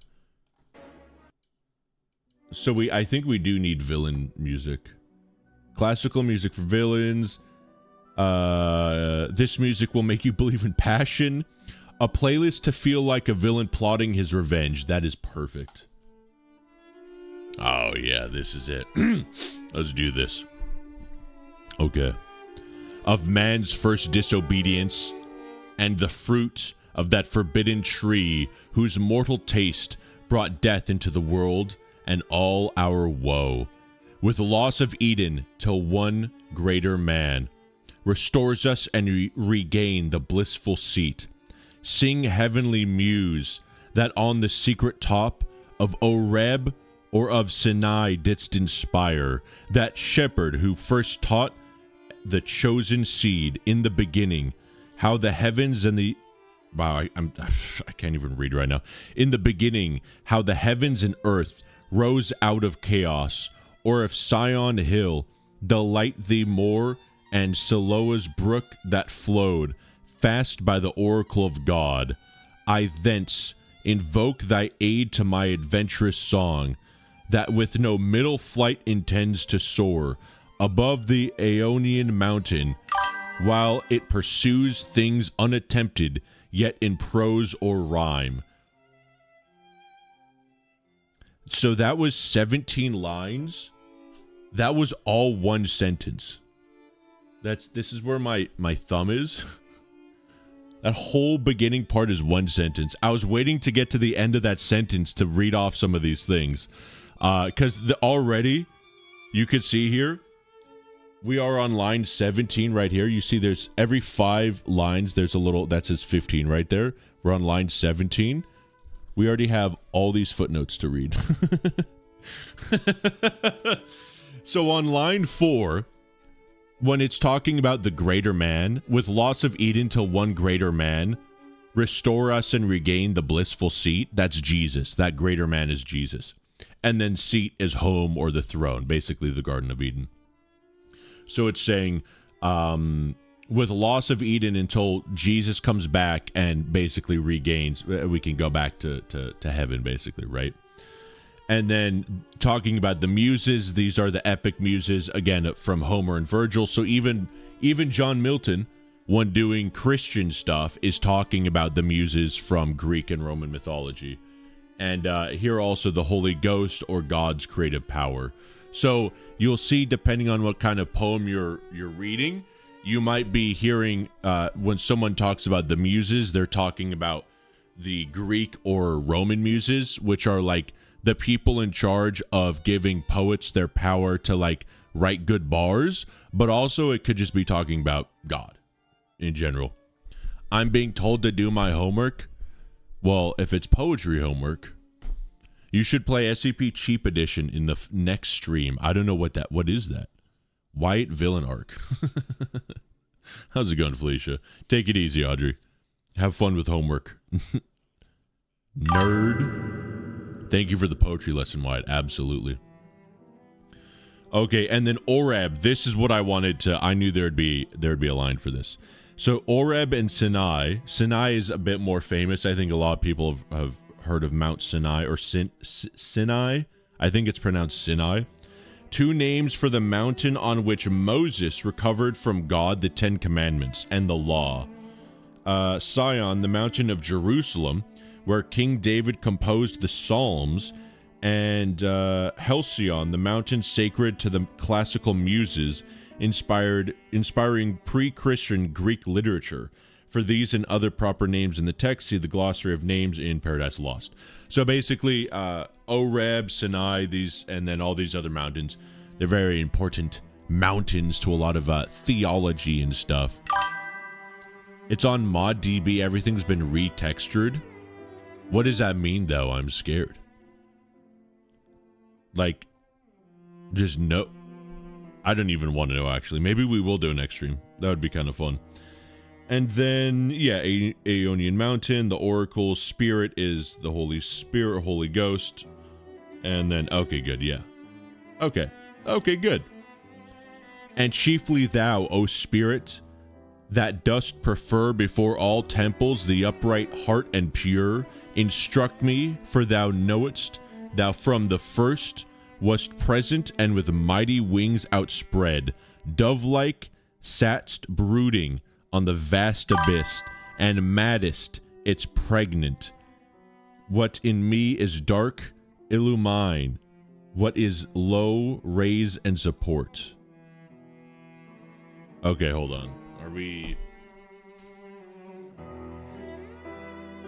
Alright, I don't know what illumine is. What in me is dark, illumine. Let me see this. Unbelievable Norton Critical. You don't have a word? You don't have a footnote for this? Illumine. Lighten up or brighten. Oh, it was capitalized, so I thought it was like a proper noun, but it's just, it means to lighten up. I don't know English because I'm an actual idiot. Okay, so what in me is dark, illumine. What is low, raise and support. Okay, that makes sense. Okay, yeah. Bro has not started playing. We are playing. We're playing the video game right now. That to the height of this great argument, I may assert eternal providence and justify the ways of God to men. Say first, for heaven hides nothing from thy view, nor the deep tract of hell. Say first what cause moved our grandparents in that happy state, favored of heaven so highly, to fall off. Satan really fell off, bro. That's basically what he's saying. From their creator and transgressions, my computer just crashed. Give me a second. That's not from the poem. Okay, we're good. Actually, that was from the poem. His computer did crash while writing this. From the creator and transgressions his will, for one restraint lords of the world besides, who first seduced them to that foul revolt. The infernal serpent, he it was whose guile stirred up with envy and revenge deceived the mother of mankind, what time his pride had cast him out from heaven with all his host of rebel angels, by whose aid aspiring to set himself to glory, above his peers, like above, it's just shortened, above his peers, he trusted to have equaled the Most High if he opposed and with ambitious aim against the throne and monarchy of God, raised impious war in heaven and battle proud with vain attempt, him the almighty power hurled headlong flaming from the eternal sky, with hideous ruin and combustion down to bottomless purgation, there to dwell in adamantine chains and penal fire, who durst defy the omnipotent to arms, 9 times the space that measures day and night. To mortal men he with his horrid crew lay vanquished, rolling in the fiery gulf, confounded though immortal. But his doom reserved him to more wrath, for now the thought both of lost happiness and lasting pain torments him. Round he throws his baleful eyes, what witnessed huge affliction and dismay, mixed with abundant pride and steadfast haste. So basically, what's going on here anymore? Poetry, yeah, don't worry about it. Let me just look this up real quick. Oberdit. Obdurate. Stubbornly refusing to change. So obdurate pride. So basically, he's very obstinate. He's very unwilling to move. So basically, it's saying Satan gathered a bunch of people, a bunch of angels, and they tried to overthrow God, and that didn't work. And he was like, no, and just kicked them out. And he's like, fuck out of here. And he threw them down to the pits of chaos. And it's saying for 9 days, they just rolled around in grief and were like, oh, we're so stupid. God damn it. But Satan was like,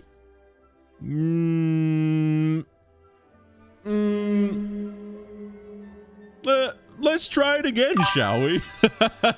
I haven't learned my lesson yet. So mixed with obdurate pride and steadfast hate, absolute hate, at once as far as angels can he views the dismal situation waste and wild, a dungeon horrible on all sides round, as one great furnace flamed yet from those flames, no bright but rather darkness visible, served only to discover sights of woe, regions of sorrow, doleful shades where peace and rest can never dwell. Hope never comes, that comes to all but torture without end, still urges in a fiery deluge fed, with ever-burning sulfur unconsumed.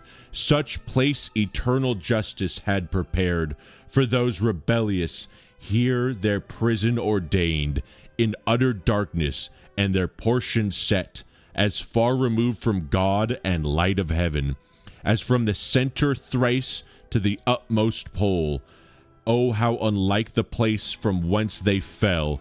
There the companions of his fall, overwhelmed with floods and whirlwinds of tempestuous fire, he soon discerns, and weltering by his side, one next himself in power and next in crime, long after known in Palestine, and named Beelzebub, to whom the arch enemy, and thence in heaven called Satan, with bold words breaking the horrid silence, thus began.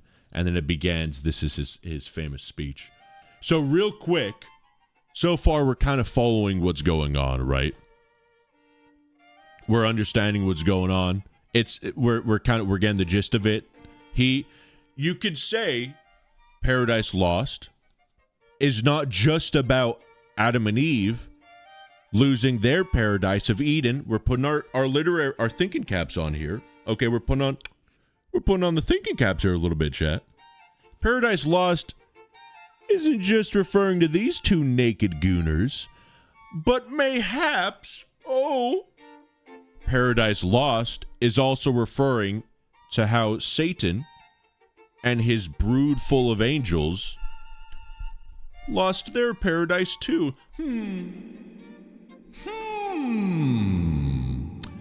Oh, interesting. Stream pre-recorded.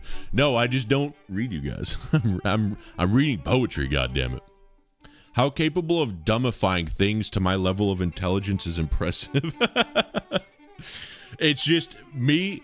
What you view as dumbifying to things of your level of intelligence is really me just elevating my level of intelligence to where you guys are at. I'm back. Welcome back, car specialist. But we get it so far. They're all languishing in hell. It sounds like, I don't know if I'm wrong. Poetry is more important than the chat. I don't know if it's just me, but I feel like poetry has always had this stigma of being really difficult. And certainly there is really difficult poetry. But, you know, with stuff like this, I feel like if you like, it sounds so stupidly obvious, but if you understand the words, you kind of get it. And, like, this is fucking Paradise Lost. This is, like, one of the most infamous poems ever, or one of the most famous, well-known poems ever. And, like, it's not too bad, right? Like, we get what's going on. And there's a couple bars here, too, right? Pandemonium, the palace of Satan, rises suddenly, built out of the deep. The infernal peers there sit in council. That's kind of cool. That's a cool... I like those collections of words. That's fun, right? And weltering by his side, one next to him in power and next in crime, long after known in Palestine and named Beelzebub. That's a cool sentence. Now, I do just want to clarify, we're not thinking of the same Palestine. Let me just double check here. Arch enemy, blah, blah, blah, blah, blah, blah. Hold on a second. It would be crazy. It would be crazy if John Milton knew about current day events. Paradise Lost Palestine. I believe it is literally referring to just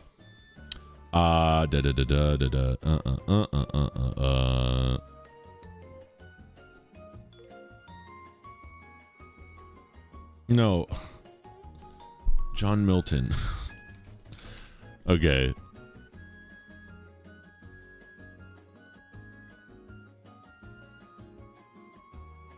Okay, yeah. Okay. Okay, that's what I thought. Excellent. So, basically the area that is current day Palestine, from what I understand, has always sort of had the name Palestine, if I'm not mistaken. Let me just double check. Has it always been called Palestine? That sentence makes sense, right? Philistines, Palisette. Okay, yeah, but that was Greek. Roman Empire, 135, renamed Jewish province, Judah to Syria, Palestinia. Well, the term was used in various contexts, blah, blah, blah, blah, blah. Okay, yeah. Derived from Palisette. Okay, good. Okay, yeah. So it is talking about the Palestine that we know today, the region of the earth that is basically current day Palestine. Long after known in Palestine and named Beelzebub. So the guy that was worshipped in Palestine in this historical context, there are a lot of like false prophets and everything around this time. One of them, I just know, I haven't actually read Paradise Lost yet in its entirety, but through the rest of this book, there's going to be a lot of name dropping of like Palestine, of Beelzebub, Mephistopheles, Grub, or like just a lot of different names, and it's sort of conglomerating all these different evils and devils as the lieutenants of Satan, basically. And I'm kind of losing the plot a little bit because I don't really want to read too much further, but yeah, I think that's essentially what's going on. Yeah, I think we're all good. Chat, I think we're good on this for today. What do you guys say? I wanted to do a little bit of Blender, and we still have a little bit of time left. And if we keep reading, we could, but Fortnite is done downloading, and I kind of do want to get to this. How do you actually understand what's happening, bro?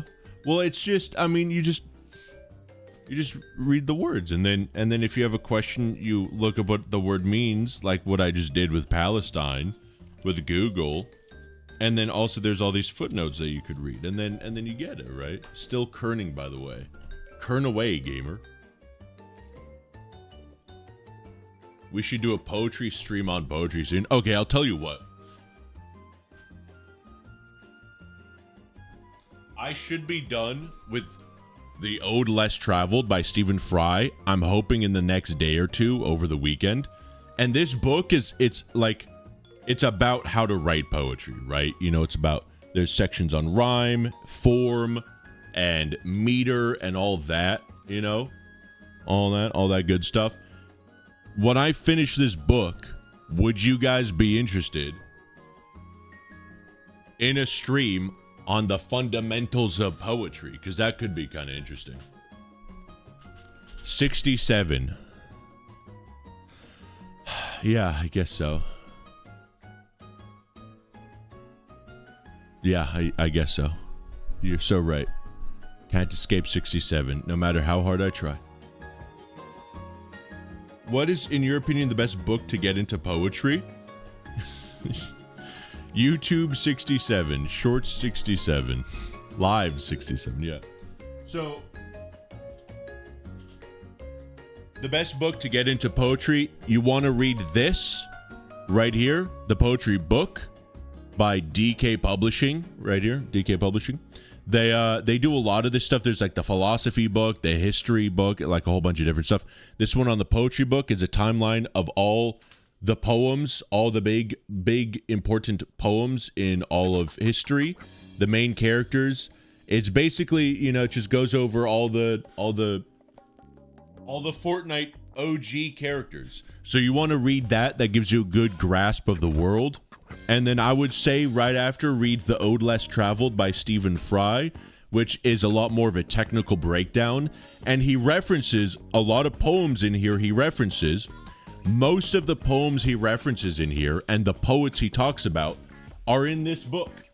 So if you read this book and you're a good student and you take notes, I take notes, chat. I take a lot of notes and I review my notes, and that's how you learn, okay? Sorry. School doesn't end. When you graduate, you take a lot of notes and you think actively and you go, oh yeah, blah, blah, blah, blah, blah. And you remember things and you read this and you're like, oh, it's the guy. It's the guy, the B guy. The B guy. He talked about the B guy. I know the B guy. Yippee, Virgil. So I'd say those are the two books. And then after that, just sort of rip and tear and just read a bunch of poetry. And you'll get it. Not everything. Some poems you'll be like, what's going on? What's this? And that's the best thing. There's poetry. There's a lot to poetry. Poetry, you guys might be surprised. There's a lot going on in poetry. Some poetry is challenging. Some poetry is funny. Some poetry is interesting. Some poetry is confusing. Some poetry you won't like. Stephen Fry says you should treat poetry like a bar of chocolate and not like a bar of chocolate.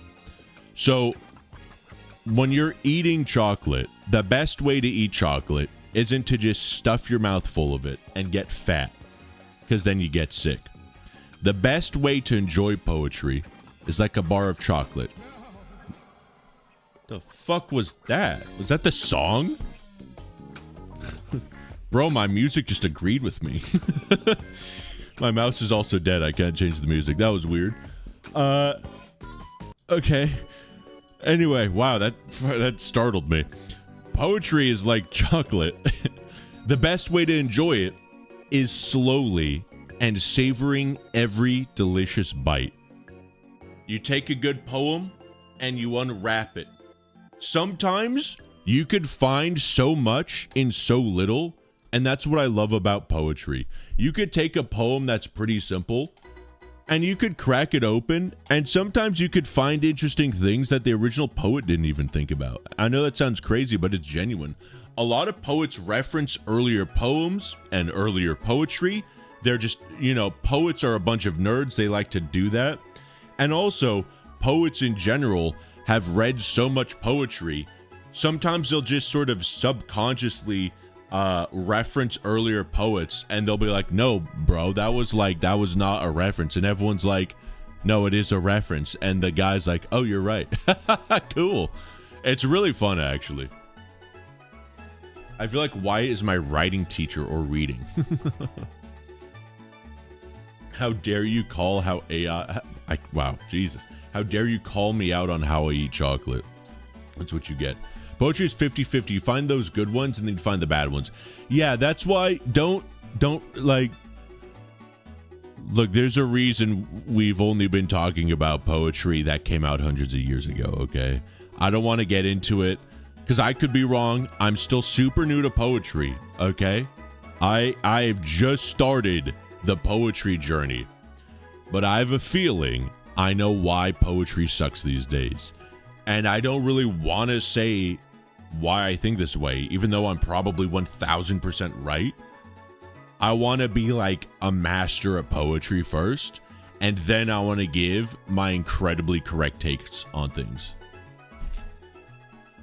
Do you like modern poetry or only the epic poetry?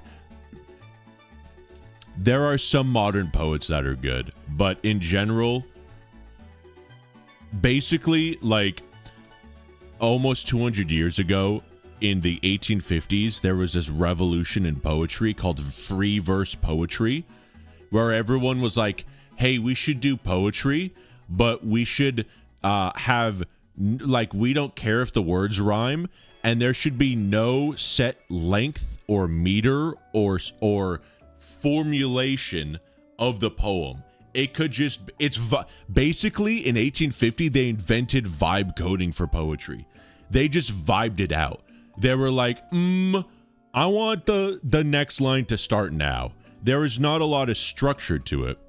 And again, in my opinion, I think that's when poetry got really bad. Now, it could be that throughout all of existence, 90% of poetry is awful and we only remember the good poems, right? It could be in Shakespeare's time, there were like 1,000 poets that all absolutely stank and we just don't remember them.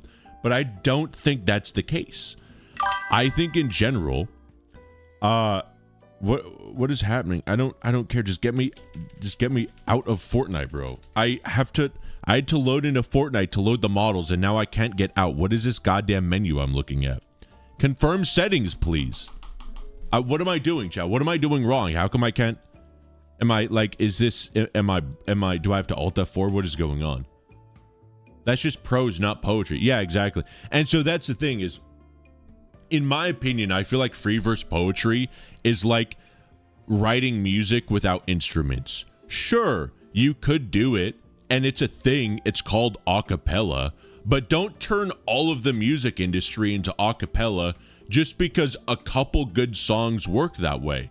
There are some good free verse poetry, right? And Stephen Fry actually talks about this. Gordon Ramsay can cook really good food in really weird and different ways, but that's because he's fucking Gordon Ramsay. You wouldn't trust a dude fresh off the street that's never made an omelet before to make an omelet without eggs, right? Gordon Ramsay could do that. If someone came up to me and was like, I'm gonna make you an omelet without eggs, I'm gonna be like, no, you're not. Get out of my house. What's happening? You got to be a max level poet to write good free verse poetry. That's my opinion on things. That's how free verse poetry got popular, because you had really good poets like T.S. Eliot, like Ezra Pound, like Walt Whitman, Heisenberg, Walt Whitman, who were like, hey, we got some crazy good bars and we're gonna drop them. And free verse is cool. And people were like, wow. And then they just immediately switched. And that was like, the rest is history. It's just guitar without toning, yeah. What if Eric became a poet? I'm gonna Alt F4 because I don't know how to get out of FORTNITE. I think I'm just bugged here. Please teach us how to write poetry. I will finish the poetry writing book. And I'll tell you what. Because just because I've read stuff, I'm still a YouTuber, okay? I'm still an idiot. Let me make an SCP shitpost video exclusively in poetic form. And if the video does well, I'll teach people how to do poetry. How does that sound? How about I do an SCP containment breach lore video, but the entire script is poetry? And if that video doesn't suck, I'll teach you guys how to do poetry. How about that? That sounds like a W to me. I think we could pull that off. It'll probably suck. But I don't think anybody has ever done video game poetry before. I just realized this is gonna be like every Minecraft music video without the music. No, it's gonna be good though. It's good. It's actually good. It's actually gonna be good. If you've watched Ambiguous Amphibian, especially the older stuff from like a few years ago, basically think that, except way worse because I'm gonna be doing it. You probably have like 28 likes at least. If I get 1 like on that video, I'll know it's worth it. Okay, I think I finally loaded into Fortnite. I think we're good. Is that Voltron? Dude. I've played maybe 1.5 games of Fortnite ever. I swear to God, chat, I only load this up because the assets have to load in before the Fortnite porting app can load in. Okay, I promise you I do not play Fortnite. It's worth a try. Okay, I'll give it a try. I will. I'm going to finish reading the Stephen Fry book. Give me till the end of the weekend. I'll give you guys an update on the Discord on that. And then I'll make this video. Maybe I bust out a little blender for this. What do we think about that? Would it be crazy to do poetry, Blender, SCP lore video? Could be fire. I'm thinking animated lore video. Done before, that's been done. But all in poetry. That's not been done. That's huge. That's huge. Okay, that's huge. Okay. That's big. That's big. All right, so this is Fortnite porting, chat. This tool is very, very cool because I could do something like click, let's do the Stormtrooper Samurai and export it to Blender. And, oh, did it just break it because I don't have, oh no, there we go. Look, he's in there right now. And he's just here. And he also does that, he comes imported with the default stance, right?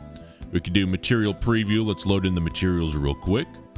Give it a second. We got quite a few materials loaded in. And look, it's just, it works, dude. We got the rendered view as well. Let's disable the bones. Let's drop in a little bit of a plane. Give them a floor, right? Bring this light to the center. Oh, look at that. Look at that, chat. Make him a little bit backlit, I'm thinking. So like we go like that, right? We go to the light settings. We make it let's do an unnatural color. So we'll go like red. We'll go like deep red, right? Let's turn off world lighting. Boom. So oh, chat. Look at that, boys. Hold on here. Do this rendered. We go right here, and then I think it's Control Shift. Just Control period. Whoa, what is happening? Hold on a sec. Where's my... Okay. So this is my camera. I think if I go here, what is it? Shift period? Alt period? Control Alt period. There we go. Okay. And now I'm in here. Okay. There we go. Okay. Trust me, chat. Trust me. Trust the process. Trust the process. Okay. We'll go like this. Boom. Okay, keep that there. Where's my camera? There we go. Maybe we go like that. Tilt it in a bit like that. There we go. Bring this light up. Move them back here. We go to the camera settings. We do pass through. Where is this? Viewport display. Yeah. Boom. There we go. Okay. Okay, trust me. Trust the process. Trust the process.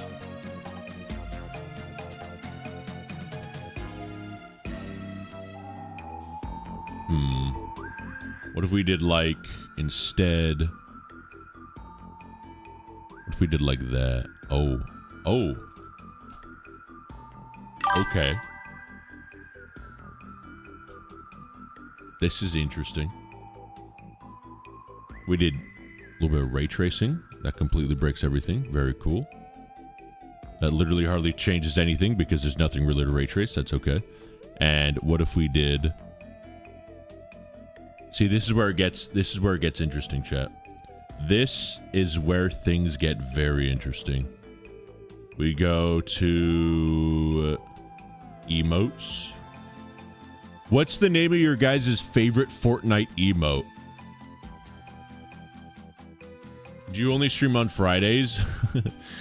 I should be streaming more, but I'm very bad at streaming. I stream as much as I can. And it unfortunately is not enough.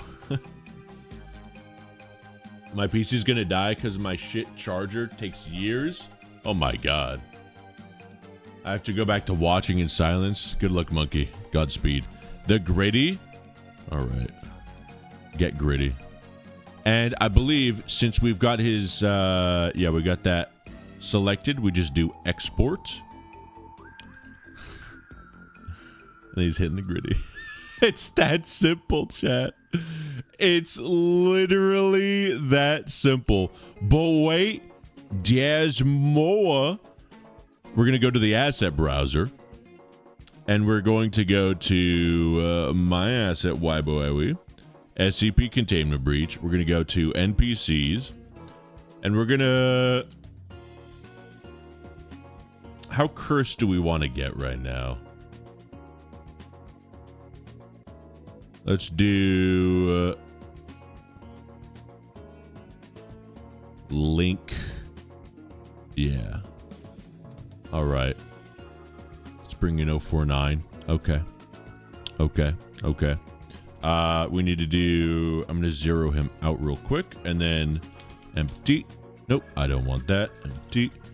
We're going to do... Planes axis. We do 049. Then this. And then parent. There we go. And then we could shrunk him down a bit. Just so that 049 is not insanely tall. And this is where we get things to be a little bit wacky doodle, chat. We're going to go to Auto Rig Pro. We're going to remap. We're going to remap our boy. Oh, actually, what we need to do first. Thank you for reminding me myself. We need... Let's see. Oh, okay. The gritty is... selected. Let me remember what I have to do here. I think it's dope sheet. And then action editor. We need to have the gritty selected, if I'm not mistaken. Pose mode. Okay, yeah. So we have, yeah. So the gritty is all good. So we have him as the source armature. 049 as the target armature. We're going to auto scale. Target object is not an armature. Oh, it is not an armature. It's a collection. We need to unlink this. We need to select it and content. God damn it. All right, that's fine. That's fine. Let's see. Okay, that's the rig. There we go. So what we're actually doing now is that and that. Boom. Wait, hold on. Okay. Select 049. Select the empty. Then we parent. And now empty, shrink. Perfect. Okay. And now we have the actual rig. There we go. Auto scale. Okay. And don't worry about the fact that the Stormtrooper is now smaller than Plague Doctor. Don't worry about it. We build the bone list. This is going to say, hey, the Stormtrooper's bone, his left arm bone is 049's left arm bone, all that stuff. Now, the auto retarget doesn't work too well. I do have a FORTNITE 2 049. That's version 1. I don't have a version 3, but I believe my 106 version 3 works for him. Okay, yeah, that's fine. That shouldn't matter. And then we want to redefine the rest pose. Oh, hold on a second. Nonlinear animator. We gotta do that. There we go. Okay. Let me cancel this. Hold on a second. Hold your horses, chat.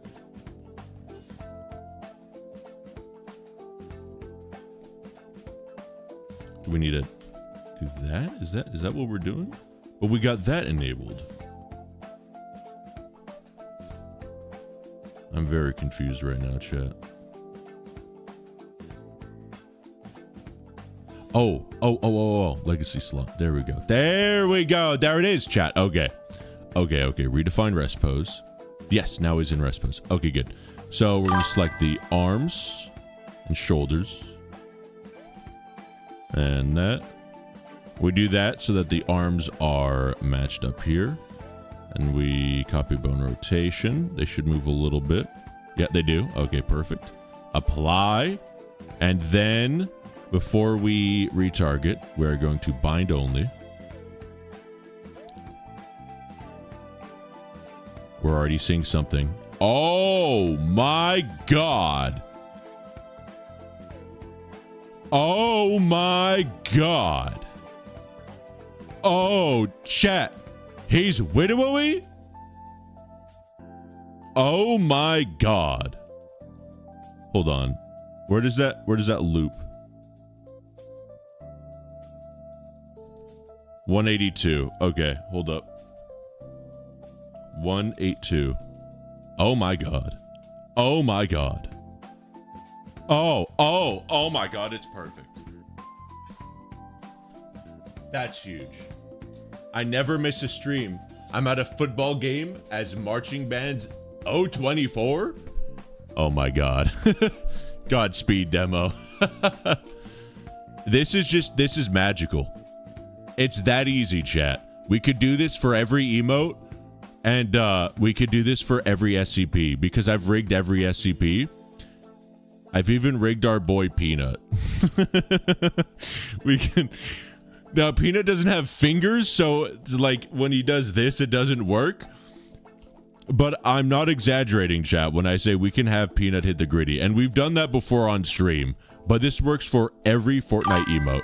There's a little bit of cleanup that has to be done for like feet and stuff. But I actually have it. I've workarounds for that and stuff. It's magical. What about 205 hitting the gritty? Everyone's dream. Make Peanut do the Fortnite dance? Okay, hold on a second. Let's, we go here. Actually, we're gonna, yeah, okay, boom, boom, boom. Let's go like that. Let's change that back to 182. Okay, just to be sure. Okay, so cancel that. Yeah, okay, good. So then we'll just disable Plague Doc for now. We'll disable him as the target armature. We'll bring in 173. We got to be in object mode for that. Boom. We recenter him. We make it so that he exists. We're going to do, this is an empty 4049. You guys can't even see that, so that's fine. Doesn't matter. We want plain axis. There we go. Empty for 173. And we take 173's rig and pair it with that. Boom. Object. And now we could scale Peanut down to basically the size Peanut should be. That is insanely intimidating, by the way. But it is what it is. And now we have this rig as the target rig. We're going to auto scale so that he's a bit bigger. And we're going to build the bone list again and import. And we should have a 173. We do, but that's my version 1, which is an... Oh, no, that is our boy version 1 here, yeah. So this may work. That's fine. Ignore those errors. Let's see. And then we got to redefine rest pose. Now, this is where things will look drastically different. The reason we do this is because the target armatures, their arms, and also actually we should do the feet as well. We'll just select everything here. They have to basically match up What is that? All right, that's fine. With... Oh, dear God. Okay. Hold on.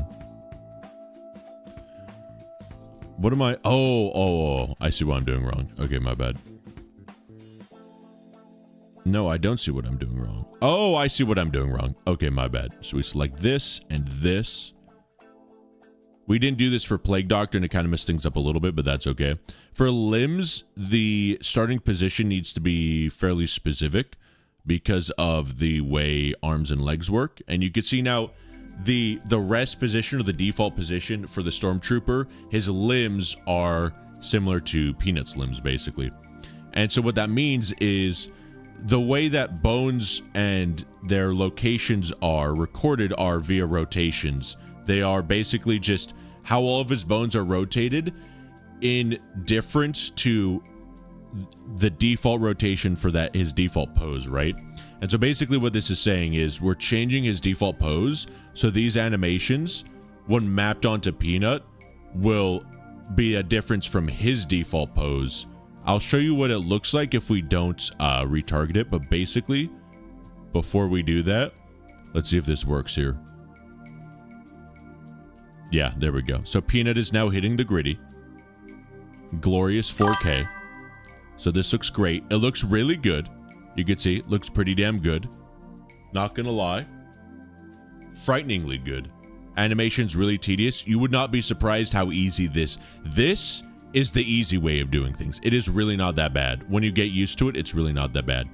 So we're now going to do this again, but we're going to redefine rest poses, and we're not going to make those changes. I'll show you what happens when we don't redefine the rest pose.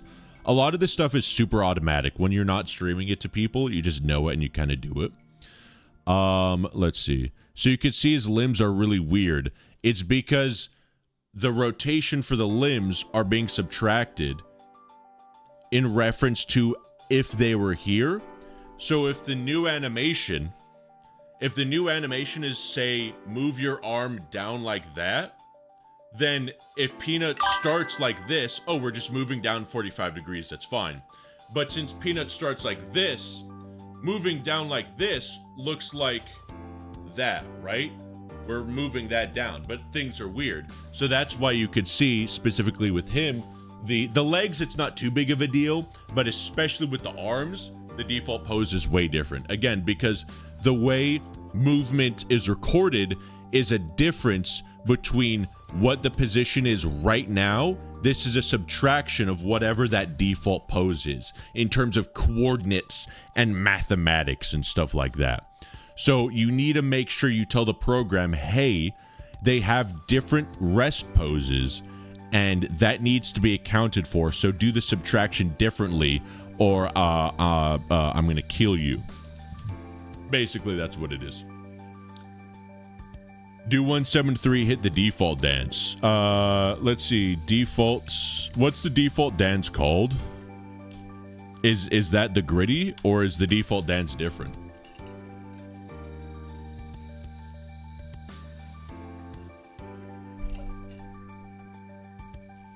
It's not the gritty. What's the default dance called?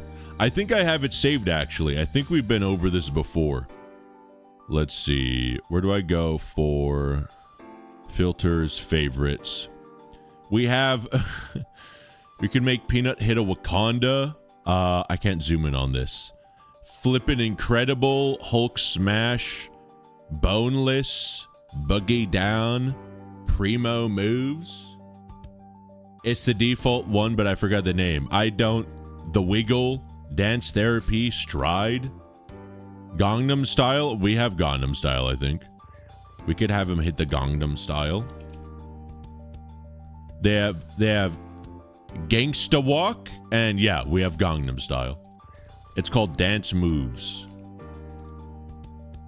Oh yeah. See, I did have this favorited. Okay, yeah, so we could do that. So let's cancel this. Let's go back to our Stormtrooper here. And we will nonlinear animator. We're going to go back to the dope sheet. We'll cancel editing this. We'll go back to NLA. And let's see. And I believe what we would just have to do is export it out. It's gonna take a second. Yeah, this is the default dance. Okay, yeah, that's right. How long is this? This is 204. So let's go to the timeline. Go to 204 for a seamless loop. Yeah, perfect. And then we're going to go here. We'll edit dance moves, give them legacy slot. There we go. NLA. We're going to disable this so that we know we're just animating that. And back to that. And theoretically, since Auto Rig Pro is already set up, we just have to make sure we do the rest pose again, because I think we undid those changes. And we do this, boom, boom. There we go. And there we go. Copy. Okay, apply. And let's see, this should just work. Let's bind only. Bind only basically just means testing it. It just makes it a little bit faster. Okay. Okay. Okay. What are we thinking, chat? What are we thinking with our boy?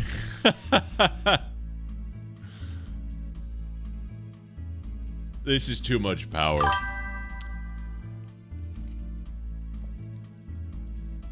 That's not bad. The arm clipping is a little bit funky. We might have to fix that. That 1173 meme, yeah. That's huge. Masterfully beautiful.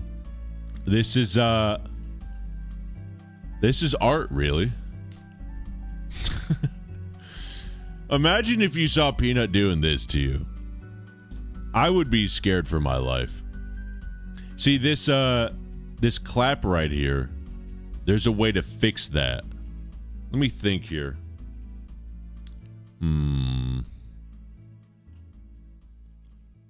That's fine. That'll be for another stream. Basically, with limbs, you can't really notice this because there's no floor, but you can see this right here with Peanut's feet. You can see there are different points where it hits the ground. Like right here, it should actually be a little bit lower. And then right here, it's a little bit too low. This one's a little bit too high.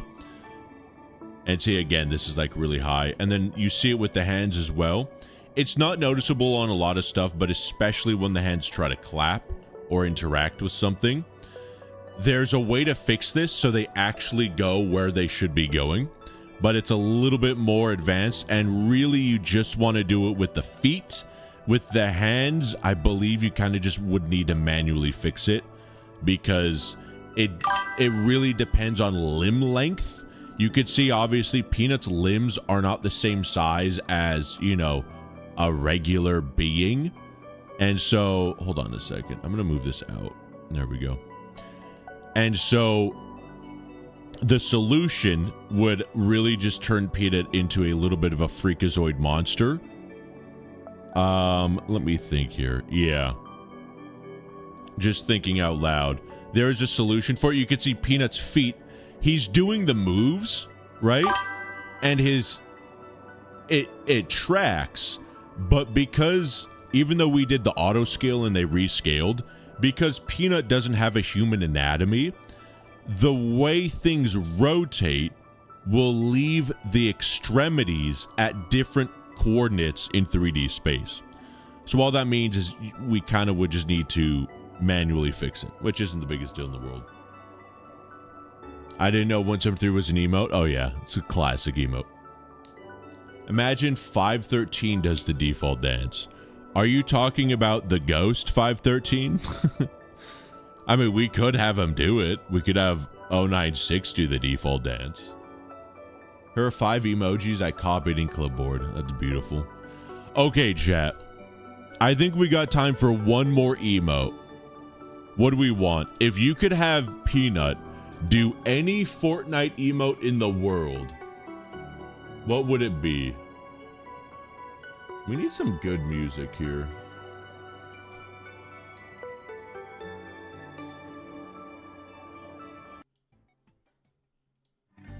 We'll do this song again. Why not? Make Eric dance. Eric doesn't really have limbs, so it wouldn't work too well. I just finished with football. Beautiful, Cheesy. I hope you won. I hope you beat everyone. I hope you beat your own team. Play the classical music for dogs. That's what real Fortnite music is.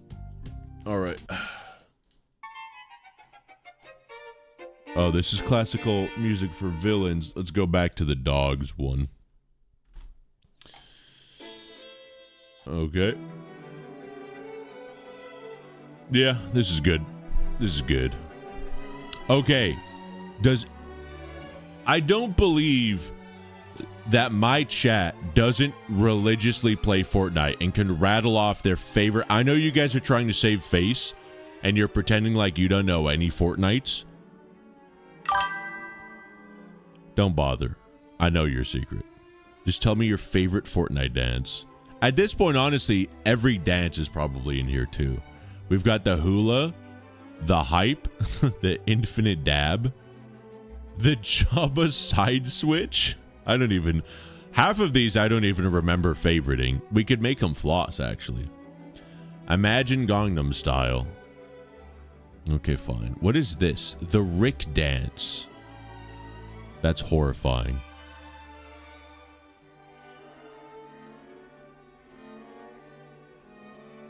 We could make him do a backflip. It's not even dances, by the way. It's literally any emote in the game. All right, we'll do Gangnam Style. So we're going to pause this. We're going to unbind. We're going to grab our boy here. We're going to exit out of that. That unassigns the animation. We now import Gangnam Style. And our boy is now Gangnaming. God. See how fast it is? It's actually remarkable. Okay, so we go here. We go here. We go. Gotta go back to this because I'm an idiot. Okay, we go here. That's 212. Okay. And then we go here. We make sure we're editing Psychic, I guess is the name of the dance. Yep. Okay, perfect. Wait, is that right?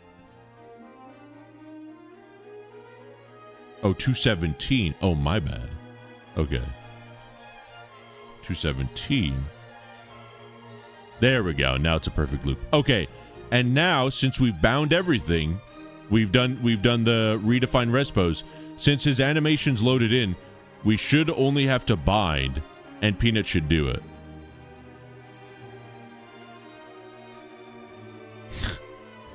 There we go, chat. I hope you're happy.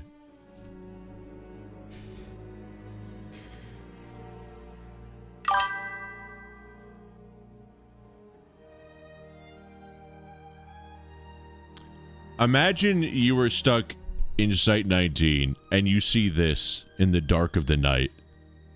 You see him doing this. I mean, at that point you just kill yourself, no? I mean, come on, chat.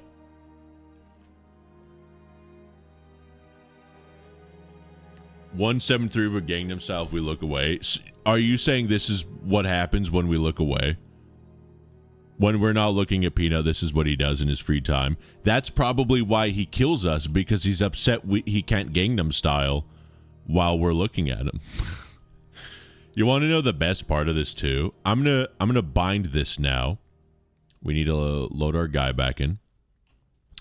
I'm going to unbind and I'm going to retarget, and this assigns the animation now. This like sets it in so Peanut actually has this, and we're going to get rid of the Stormtrooper, and now we can actually edit this for Peanut. We're going to assign this and make it his thing. And now what we're going to do is we're going to repeat it a bunch. I'm going to make it just a lot faster. There we go. There we go. Now, Peanut doing Gangnam Style at first, in general, is enough to rip a man's heart out of his chest. But imagine he were doing Gangnam Style at twice the speed. This in and of itself would break your neck. World's best chiropractor as well as dancer. Look at those feet shuffling, chat. The frame rate, it won't even properly load it. We got dropped frames. Hold on, let me make sure I've got a setting enabled. This might make things play back a little bit smoother. Disable audio. Sometimes that helps it. Okay, there we go. That's a little bit smoother. That's freaky. I'm scared, chat. That right there, can you imagine? It's in the dark. Maybe let's take this light here. Where's this light? We take this, drop down the intensity a bit. So it's like barely visible. Oh, you know what? Here we go. Yeah, there we go. See, now it's only the silhouette. Oh my god, dude. Dude. That's even scarier. Cause you're not sure what you're looking at, you know? And then the light swings by. It kind of swings like that, you know?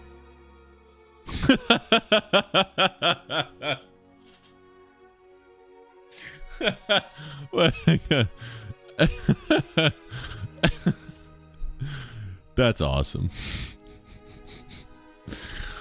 It's so disgustingly detailed too. Like the material, it works so well. Oh yeah, that's good.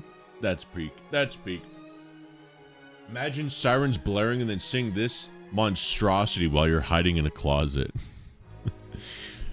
What if you think you're safe from the SCPs in the SCP containment breach, and then out of the corner of your eye, you see SCP-173 hitting the nastiest Gangnam Style you've ever seen? I'd kill myself. I would. I mean, there's nothing else you could do. Imagine making it into an emoji. I don't think the world is ready for Peanut to hit Gangnam Style. It's like those Batman Arkham scenes when you die. That's a good idea for a video. SCP containment breach death. Oh, that would actually be such a funny clickbait scene. SCP containment breach, all death scenes. And pretend it's real, but it's just the Arkham style like death scenes with like Plague Doctor and Larry. And then when it's Peanut, it's just him hitting the Gangnam Style. That's actually not a bad idea. Hold on. Hold on. I might do that. Okay, now you guys have gotten me thinking. That wouldn't be too tough, too. We could do it like the NTF also. Maybe, how would we do it with computer? 939 would be tough. 035 would be fun. Oh, man. We have a code red. Peanut's hitting the craziest gritty we've ever seen. Okay, chat.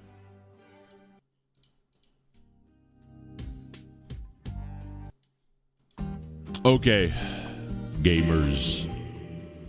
I think that's going to be it for this boring stream. I hope you all enjoyed. We did a bit of poetry. We did a bit of Blender. I'm going to be real. I don't know. The only reason we're not doing games in the streams, I don't know what to play, bro. I don't know what to play. Like, ooh. I have so many videos I need to finish editing. I feel like it's criminal to play new games or do new challenge runs until those videos are caught up. You know what I mean? Maybe I'll do this this dumb little video we just thought of. But for sure, I want to do that poetry video. 100%. I want to do that poetry video. Become a Factorio streamer. We could do RimWorld, and I could do like poetry videos on what happens in the game. Check out SCP Cheap Edition. It is so worth it. I'll check it out. Maybe we'll do a Discord poll. I hope you all enjoyed the stream, though. I really hope you do. Thank you I appreciate you jumping on in. One day, maybe I'll unsoft retire, and we'll get some absolute heaters cranking out. But now that I'm thinking of it, I've got a couple good ideas. Let me do some pondering, chat. Gamers, jump into the Discord if you haven't already. Exclamation mark Discord to the chat. Jump into the OnlyFans if you haven't already. Exclamation mark OnlyFans in the chat. Exclamation mark in the chat. And give me a little bit of time. I think I have a few heaters. Next stream will be next week. I hope you all enjoy the weekend. I hope you all have had an incredible week. Take it easy. Arrivederci, Al Pacino. Keep on kerning, gamers. Kern those letters of yours. Take it easy. Bogos. Binted.